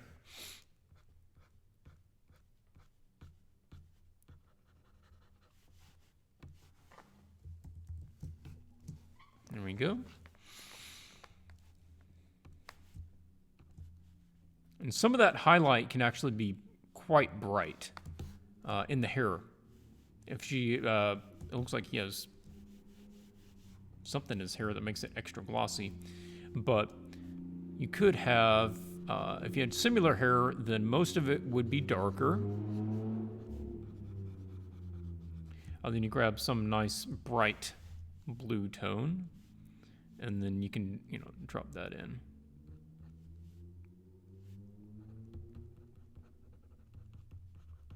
So it jumps to the bright, saturated ones, colors very quickly. And you could look, at his and see how that looks a little better.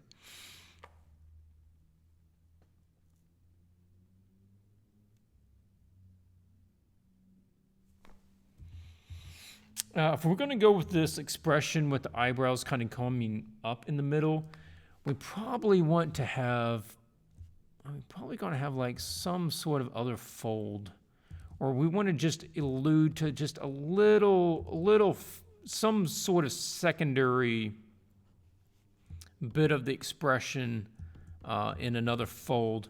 And I'm thinking you probably just want to use the light tones and not use dark lines, but just show how the light is picking up on some of the high bits.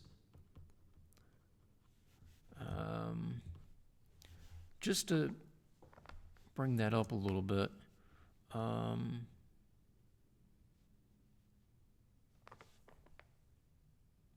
No, I mean, that's solid. So that's good for there. Let's go ahead and stop on that one. That was all my initial thoughts. Tylerville. Okay, we got another one from Tyler coming in. Very elegant elven character.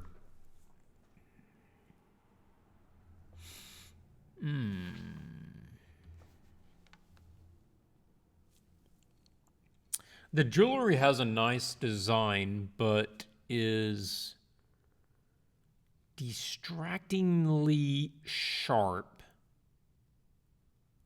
and bright. And it isn't having any interaction with the character. I mean, I know that it it's going around her neck, but it doesn't make any impression on the skin, and it doesn't cast any shadow. And it makes it look like it's just flat. It's not following any kind of light pattern. It's not following the light source or anything. Like, this is all getting really shadowed back in here, but this jewelry bit isn't getting affected by that at all. So one of the first things that really needs to be done is this needs to be added as being something that is actually on the skin. This is a piece of jewelry that she's wearing, which means that it's going to be casting shadows from the established light sources. And you can play them down a little bit. I mean, they don't have to be super sharp or super dark, but there needs to be some sort of interaction there. And when it goes off into the shadows, it needs to be following the lighting patterns. And yeah, we can have it to be more, shiny, and there can be little highlight bits on it, but the whole thing itself doesn't need to be bright.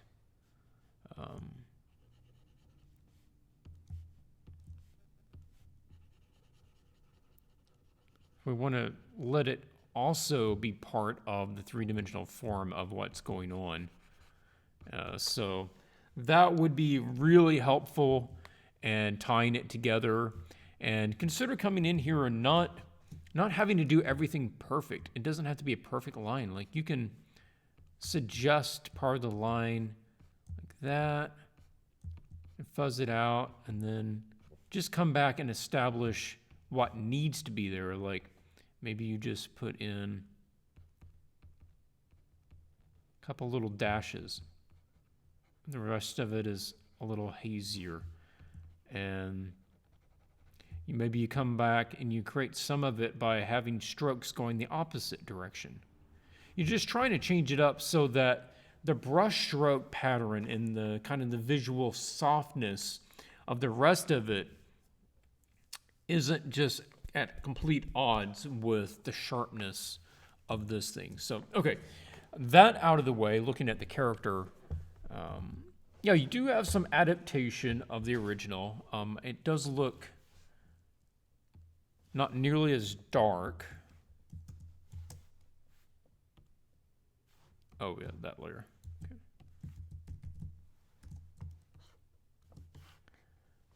I mean, you could adjust this so that it does. I mean, you just, ramp this up and wrap this over, and you're going to automatically get pretty close. And then you can run a photo filter.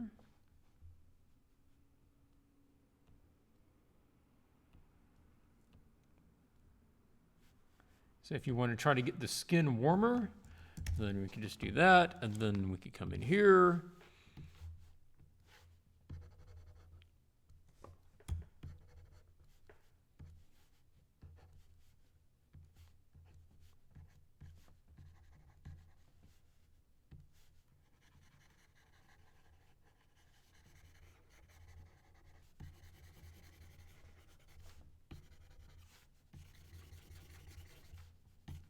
And then you can see how those match up a lot closer very quickly by just adjusting the values and adjusting the photo filter to bring a lot of that warmth back in. But I don't think he's trying to catch it that perfect. I don't think he's trying to copy that closely here. I think he's just trying to use it as a springboard.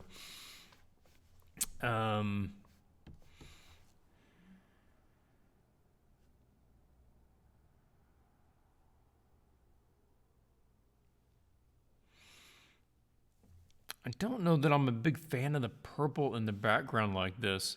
Because it's getting really muddy up in here and here because they're very similar values. They're different colors, but they're very similar values. And that's not real great. You could do sort of what he's doing there, which keep your same color scheme, but change it so that, some of it is distinctly dark, which I sort of like. That works pretty well. But maybe some of it is really bright. So maybe there's something in the background that's casting some light across there, some sort of window or something. So that you can have a light and dark pattern, but I don't know, something that way. If anything, I'd say probably go dark or just go really bright, one or the other. But another option could be to let this edge go dark and then let this go even brighter.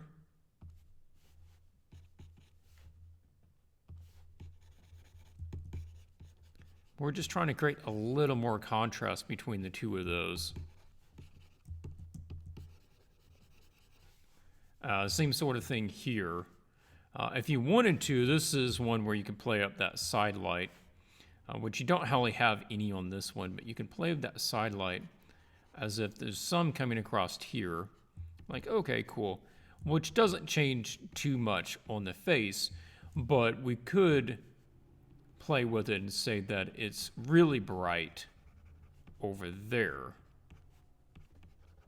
and catching the side of all that, which would basically put a lot of that into kind of more of a silhouette, which would work well for the rest of it.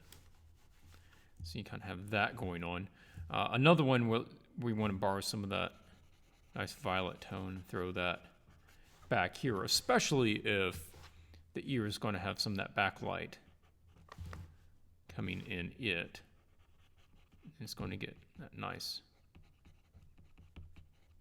warm tone through there.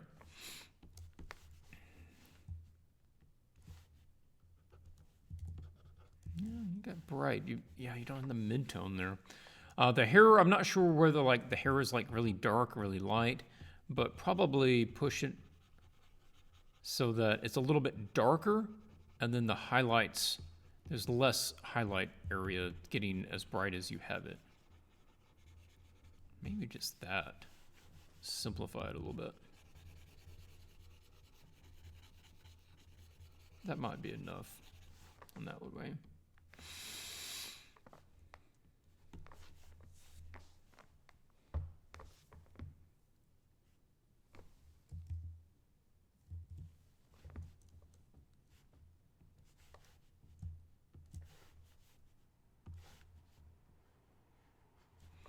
This is getting a bit muddy, and that's something easy to do when playing around with these really soft tones. You're layering warm and cool over each other, but it can't really be both. And this is where it comes back to thinking about planes. If it's facing up, in this case, it's cool. If it's facing downwards, it's warm. And right now we have warm and cool on top of each other, which just gives us gray. So we can have the cool to shift tones, it can shift from cyan to being more blue. In that case, we can put in some more blue here, and it still allows us to have more color without having to sacrifice value.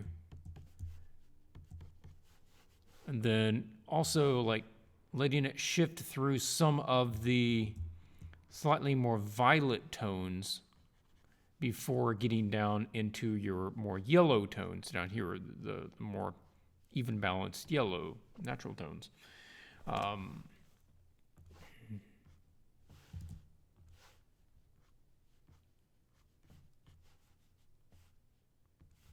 Yeah, and running some of those same sort of blue tones along the middle there. Yeah, we don't have enough of the more the brighter sort of in-between tones going on. We've got like this dark line on the inside of the eye there. That's kind of odd. Like he has eyelashes there, and he's got like the bright upper light coming in. That's casting actually a shadow up on his eyeball. But you're running with bright eyes that are like luminescent, so I don't think you're going to get that dark there. This is also a good place to have some really nice high value tones, and you'd want to change them up. Like you've got this mixture of like blues and violets. You might even be able to put like some yellows or some pinks.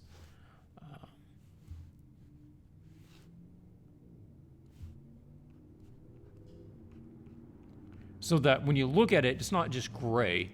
The more you look into it, there's these really nice, bright, saturated color in that eye. And you don't really see it unless you kind of move up to it. But they do have more vibrance to them than just basic gray. I like the hair doing this sort of thing, but these aren't following the lighting very much. So make sure that, if the braid is facing up, it's going to be catching that blue, or we can have it, being more shadowed there. So we don't have much of the blue of that cool light catching the top of some of these. And so basically I have two-tone of like the blue and the darker kind of shaded. But then when it gets down here, it does need to start following some of that a bit more. At least the same, consistency as like the skin. Then the rest of it can be kind of just almost silhouetted out a little bit. Let that go a bit darker. So some thoughts. Hopefully you find some of that helpful. Just directions you can go with it. Rafael. Okay, this one's a little different. Definitely going for more of a magic sort of approach to it. The overall adaptation of the lighting seems good. Got some lovely colors going on in here. You didn't get too bright with the light. So that we still have plenty of tone to work with, plenty of color closer to those midtones. And nice bright blue here. This is one of those like really, really smooth skins. Almost the airbrush skin, which feels odd because a lot of the rest of this is not that way. Like this is really rough. This is a lot more like brush strokey, in which I also have to say some of these guys are really nice. Good expressions back here, and the angles. You got good poses and angles to the heads going on. Those are nice. So with her, mainly looking at her, we're not getting much of any of these colors down here. And that would be one of the first things is some of these cool tones need to be coming down here, at least with these sort of violet tones in the mid, because it's just not going to be that warm tone like that. That light source is coming up to hit her, and this is facing up. So that's going to be facing towards the cool light source. That would be there. She feels flattened out because we don't have any volume to her head. I think that we could get a lot more volume. The face feels like it has good volumes to the forms there, but the hair is making it feel very flat because of the outside has no transition, and it's not being lit like a volume. So let's grab some of this dark blue. Like if we lit this like a spherical ball, this would be lit here, and then it's going to be getting darker as it moves out, right? Just like it was a ball. And then you could have some of your highlights that would be, coming along through here somewhere. But for her, with this style, I don't know that you really need them. You might punch it up just a little bit more to something like this. But back here, you probably do well to have a transition between her and the background, because she feels like she's cut out. It feels like there isn't any turning to the background. This is also somewhere where we could have a slight change to this, so that there's a difference between some of the closer hair and the back hair. And we could lose it as it goes down, just let it fade in the darkness. Okay, fine. But for a moment, we want to feel like there is some difference there. And then also from front to back, like it can get darker there, but this front edge remains slightly brighter. Now just keep it from feeling too flat. This is a good place to have like the bristle brush. You can run the bristle brush with a mid-tone along that side. I've done that a lot. I just find that to be a very effective way. It's sort of a oil painter's, traditional media sort of approach. Just have like a mid-tone to blend the two tones together. Same thing here. I think it would just do well to let the hair overall feel a little less static, like she's wearing some sort of headpiece, and make it feel a bit more like hair. That's why you just want to create a little cast shadow, like we did on the other one, from that hair coming down.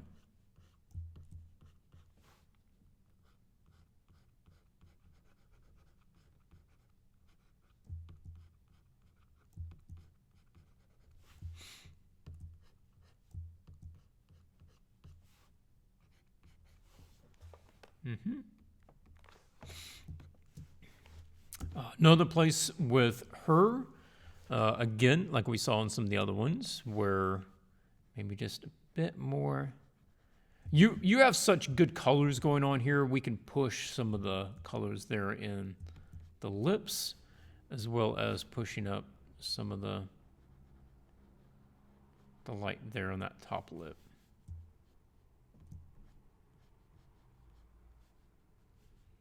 And then it gets darker on the top and bottom the further it goes into that crease. So it can be shaded back in there.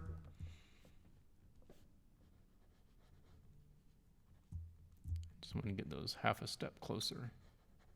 Yeah. Okay. The eyes. The eyes, these, I don't know, these don't feel quite right to me. If we want to do like veiny, glowing lines, then let's try to approach it a little bit differently. We can start by brightening up all of it a little bit, because that light would transition around inside of the skin. So we're going to just let that brighten up a little bit. And then I want to soften it out. And what I do is soften it out. I'll then come back in and reestablish some of it, but not all of it. Because that light is coming through the skin and it's going to diffuse. Right now it feels like it's something on top of the skin. And I don't think that that's necessarily what you're going for. So in the same sort of way, we want to put it in the skin and then put a little of the skin quality back on top, so that we kind of create a layer to it. Make another layer here. And I'm going to just grab a, just give me a regular round brush. Sure.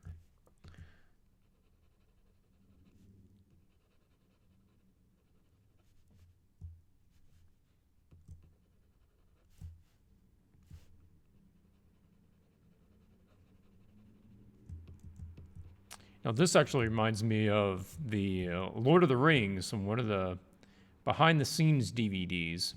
They were talking to the makeup artist, and they did a very similar approach on the makeups. I was trying to remember which character it was. Which character it was that had, like, veining. I want to think it was a close-up of one of the orcs that had like this bluish veining in his face. And in order to try to get that correct, they had to basically spray paint the vein, and then they spray painted multiple layers of like thin skin over top of it. So they literally layered the vein under other layers of paint, the same way that the vein would be under, the layer of skin. And so that it had that translucency and that depth underneath it. So I thought it was kind of cool. So we can do that, and then we can grab, a bit more of that brighter tone, and then come back in and just do a slightly, I don't want it completely hard, just a little bit brighter in some of it. And I think that'll fade better. But we also have this super hard edge there. And if their eyes are light sources, I'm applying a little logic to it. This is obviously not super realistic. It's very stylized. But another place, little mid-tone right along that edge. Because the black is dull, man. Black will suck the color out of something, and black is a hole. And you can't get any deeper, you can't get any darker. And so we want to just let a little glow run along that edge there. And that's going to help bring that out. Also that lip, if that's a light source, that skin thickness, we can establish that there. And then we can come back and establish a little of the eyelashes. And the eyelashes are going to go on top of the veining, right? Because veining is in the skin. So along that way. Small changes, but I think they would do good just to push it a bit further. Yeah, we kind of talked about that. This doesn't look like it's had nearly as much time put into it as the face. So just saying that you have more time, I would suggest going back and maybe looking at some good photos. Just step up the folds a little bit, step up the way that this can be interacting with the light that is also going on there. Or if you want to just super simplify it, basically just say that this is all kind of being lost into shadow down here, and so the face is the main thing catching the light source, and this is silhouetted. And you can get away with that. And that one, I think, would even be cleaner and be way faster, maybe not quite as good as doing a proper rendering of it, but it'd be better than leaving it where it was. The teeth, I feel like you could cue off of. Like, if the skin gets darker because it's sort of in shadow, then letting the teeth actually get brighter to play off of the light tones could be nice. So the teeth are lighter than the skin, doing that sort of thing. Because they're getting lost in the dark shapes down there. So I'd probably reverse that so they'd be lighter. Okay, good stuff. Moving on to the last one. Mikayla. Okay, Mikayla already has a rough image there. Cool. So, what are we looking at here?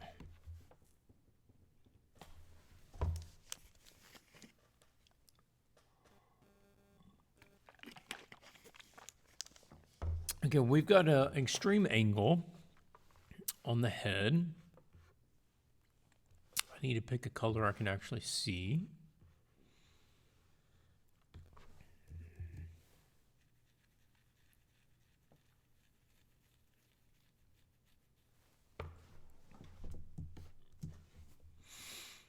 Okay, I feel like there's some things off with the anatomy of the face. This feels like it's all being stretched in a sort of unbelievable fashion, particularly with how much the eyes are adjusting there. Let me see if I can find a file here. Where did OBS go? I have a file over in headshots, I think.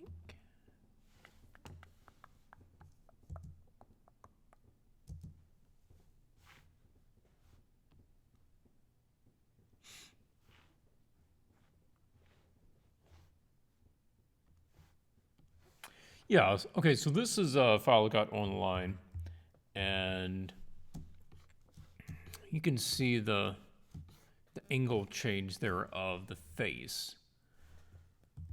And it's one of these. One of these is closest.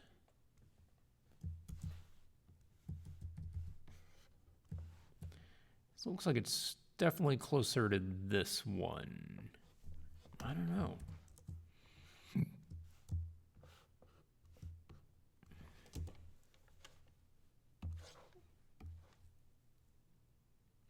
But you notice here that the forehead and the head, I need to put this up there, has this curve. Why am I not? No, put that up. Yes, thank you. The forehead has this curve that the eyebrows like to follow. Now, the head is curving a lot, and the eyebrows sort of flatten it out just a little bit. But then the eyes are almost completely flat. The eyes themselves don't rotate very much. Like if you look at the inside and the outside isn't much off of the inside. Like the top of it's pretty well flat. And that's what's sort of being thrown off here, is that some of this is being treated like you're seeing it from the front, and then some of it you're looking down on. And it really needs to be one or the other. I'm sort of looking at this one the most because it's sort of the in-between, where actually a lot of this you're going to more of that angle, but let's say we're doing this one. Then what you're going to be looking at here is you're going to have kind of a curve here. Then this is basically going to be way flatter. Is right now we have a corner of eye here, and then this is looping way up in here to get to the other side, and this is stretching way out.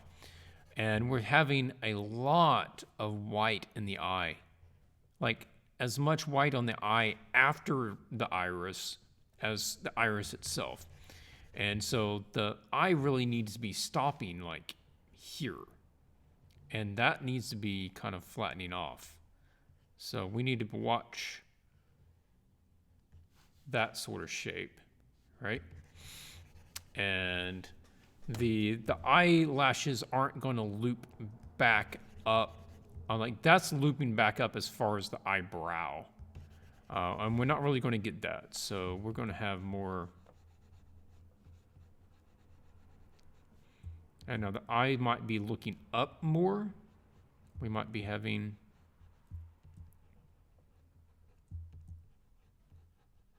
that pushed up into the eye, a more severe angle to, she's looking forwards, but if we're looking straight up,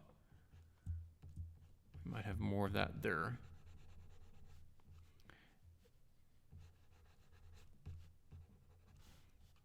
And then this is all going to just be arch of the eye. And then if anything, the eyelash is going to be coming off like that direction.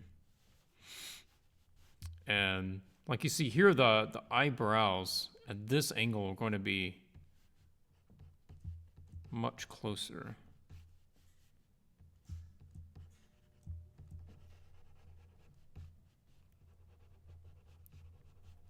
Even if you're stylizing them.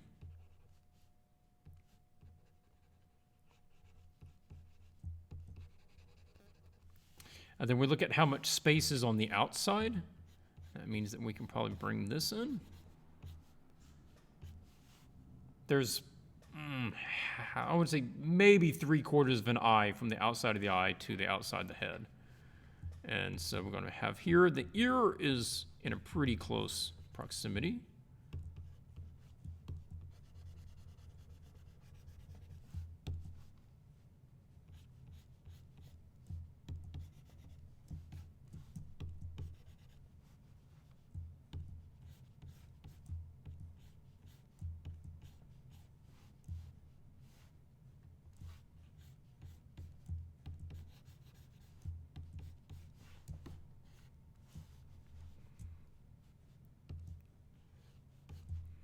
And then we want to watch this shape. You see how it starts curve back up? That hair is going to start following that curvature of the skull.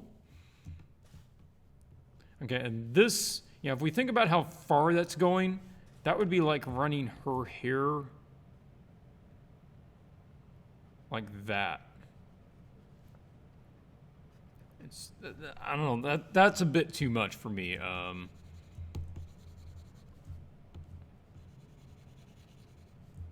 So we got to run it not quite so far up.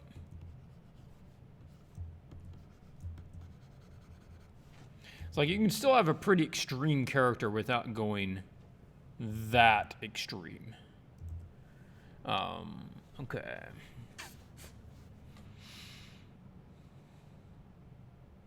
Some of the other things that we already talked about, which is punching up the values of some of this. Like the values here on the nose aren't very bright. We can come in back in here with some brighter ones. Now we're not seeing it from that same angle, but we could be getting some more brightness along there. And same thing like down here, right? Now we're not wholly going to see any of that upper lip. From that angle, you can see how much that upper lip just sort of disappears. That's another one where the mouth is like being pulled way high, so we're going to sort of split that.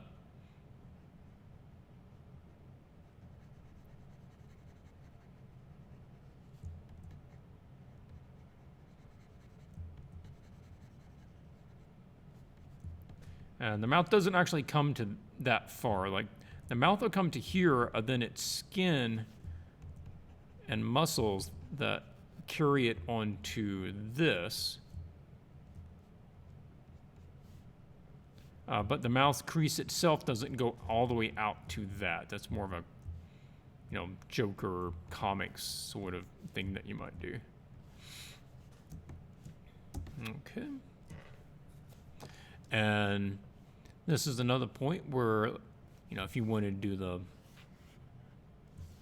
more of the glossy eye and make it feel more wet and alive, you could add some highlights in there.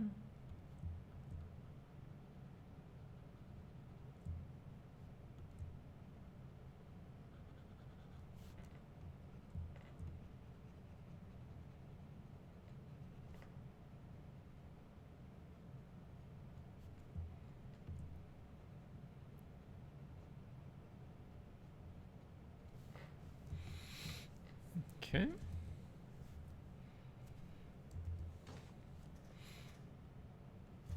I'm sure noses are different, but the diamond shape here with her nose seems to have a nicer shape to it, so probably doing that. Not letting these oval up so far.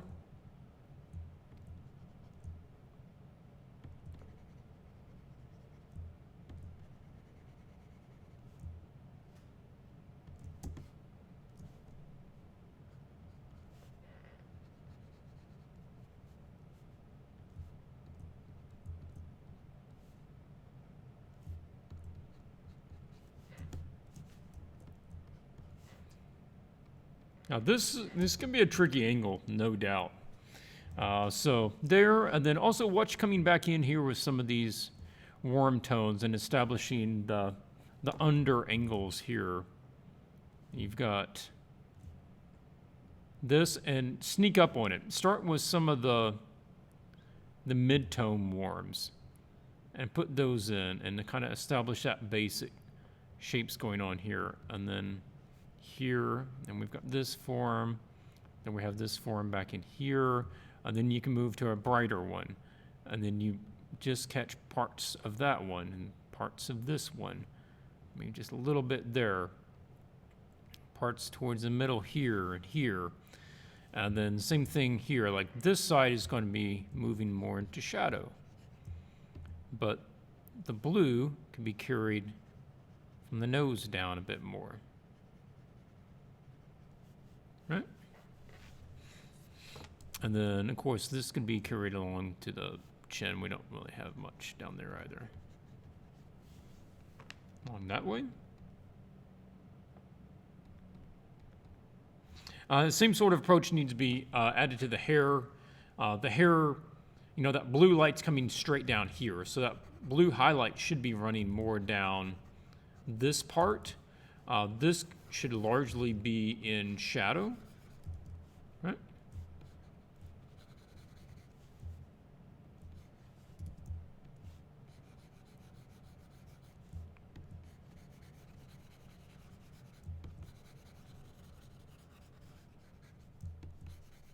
It's not really receiving much direct light. This side light doesn't really apply. We're not using it enough to warrant anything.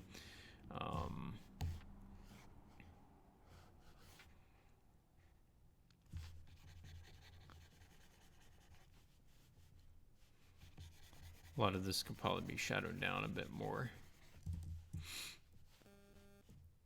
Some of those blue tones. You know, like we saw in the other ones. There. And then the warmth, maybe just a little bit there on the neck. And the rest of it kind of move into shadow. Yeah. Anyway, that is a difficult angle, especially when you're trying to have a already sort of pushed expression to it, a bent expression to it. And you're doing a, you know, lopsided sort of stylized hair thing. But let's just bring it back a little bit more to realism. And make sure you have a good reference that you're looking at as far as that. Look at the angles of the eye. Look at the angles of, and the distance between like the eye and the outside of the face. And then come back and start looking at some of these colors and look at, there's not just one warm and one cool, but that cool light goes from like cyan to blue to magenta. And then it goes into the violets, and then it starts transitioning into the more yellow light source. So you can run through this whole spectrum. Now the blue's the most, you know, saturated, but there are a lot of other little ones going on in there as well. Okay, I think that was everybody, and that's running. Was we start at 7:30, 2.5 hours? Okay.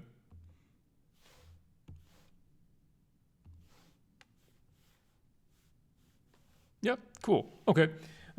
Anything that I'm not seeing a comment in a while. I don't know if it's not working or nobody's just commented, but I was going to see if there was any other questions. Brandon says, hey, Swatches, how hard is it to not be able to show art you've done recently? And with NDAs, are you strictly secretive with the art director, or can you get feedback for other artist on the project? How hard is it? A lot of times it's not a big deal. Well, you just kind of get used to it. It's not that it can't be shown, it's just it can't be shown now. And so once you actually get where, you know, you do it now and then and then you can show it, well, then you did that next piece later. So you're constantly having new pieces that come out. It's just not the piece you did right now, but you're showing new things as you're going along. I think one of the hardest parts is when you do a really good piece that you're proud of, and then like the game doesn't proceed, or they chop that block out of the game, or whatever, directorial, managerial decision is made that it just never gets used. And so you can't show it. I've got a couple of pieces I did for a game that never progressed far enough for them to use it. And it's like, I wanted to show that piece. I thought I did this particular thing really well on that piece. So, as far as showing it with other artists, if you know for sure that there is another artist that is working on that same project, then in a lot of cases it is okay. But I'm going to put the caveat on there, check with your art director first, just to be sure, because I'm sure that's not true in all cases. But like if I know that there is another magic artist, somebody in particular that is working on the same block that I am, the block of commissions going out, I could probably shoot them over an image and say, hey, what are your thoughts on this? Now, I never have, and I've never had anybody send me one, but I think it's probably permissible because we're both under the same NDA. We just can't share it with somebody not, under the same thing.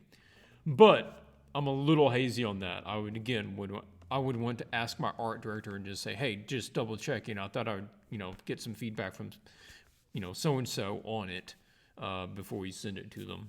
Yeah. Paul says, hey, Clint, I'm going through your Making Gisela video series and learning a lot. It's a challenge, but I'm trying really hard to apply your tips. Also, thanks for doing these live streams. Well, thanks for watching, Paul. I'm glad that you're enjoying the Making Gisela. If you're not familiar with that, I have multiple videos out on the making of various images that I've done for magic. And each one of them I cover slightly different topics and try to bring out different things to learn from each one of them. And so I have like making Gisela, making Liliana, making Jace, making Ruthless Ripper. And each one's a different lesson because each one is a different dynamics in the scene with, the background, the lighting, the posing, all of these things. And so some of them I talk more about rendering certain things in the scene. Some of them I'll talk more about the progression of how to take the image from one thing to the next stage. If you only pick up a couple of the pieces, this one's really good to start with is painting process down there in the middle bottom there. And that just takes you through 10 steps from start to finish of what you should focus on in each step of the painting process. Talking about from ideation and how to develop a good idea, places that you can get an idea, what you should know about the idea at that stage, going into gathering references, how to get good references, where to find references, how to make them, what you should be focusing on from them, what you should be, gleaning from them, going to the, drawing, the sketching, and again, what you should and should not be doing at each stage. And that's one of the things that I see people kind of getting off a lot is they're not real clear on what they're supposed to do at each stage, and it ends up being that they have to go back and start trying to fix a lot of things that shouldn't need to be fixed if you had just done it properly to begin with. But okay, yeah, I think that's it for now. So thank you all very much for taking the time to join me here on the Swatches Livestream 71. I should be able to stream again next week. I don't think there's any reason I'm out of town or something. But as always, make sure that you are out on the Swatches group, and I will post out there a definitive time where the stream will or will not be. So, yeah. So, thank you there, and I will wrap it up. I will see you guys next time. Keep drawing.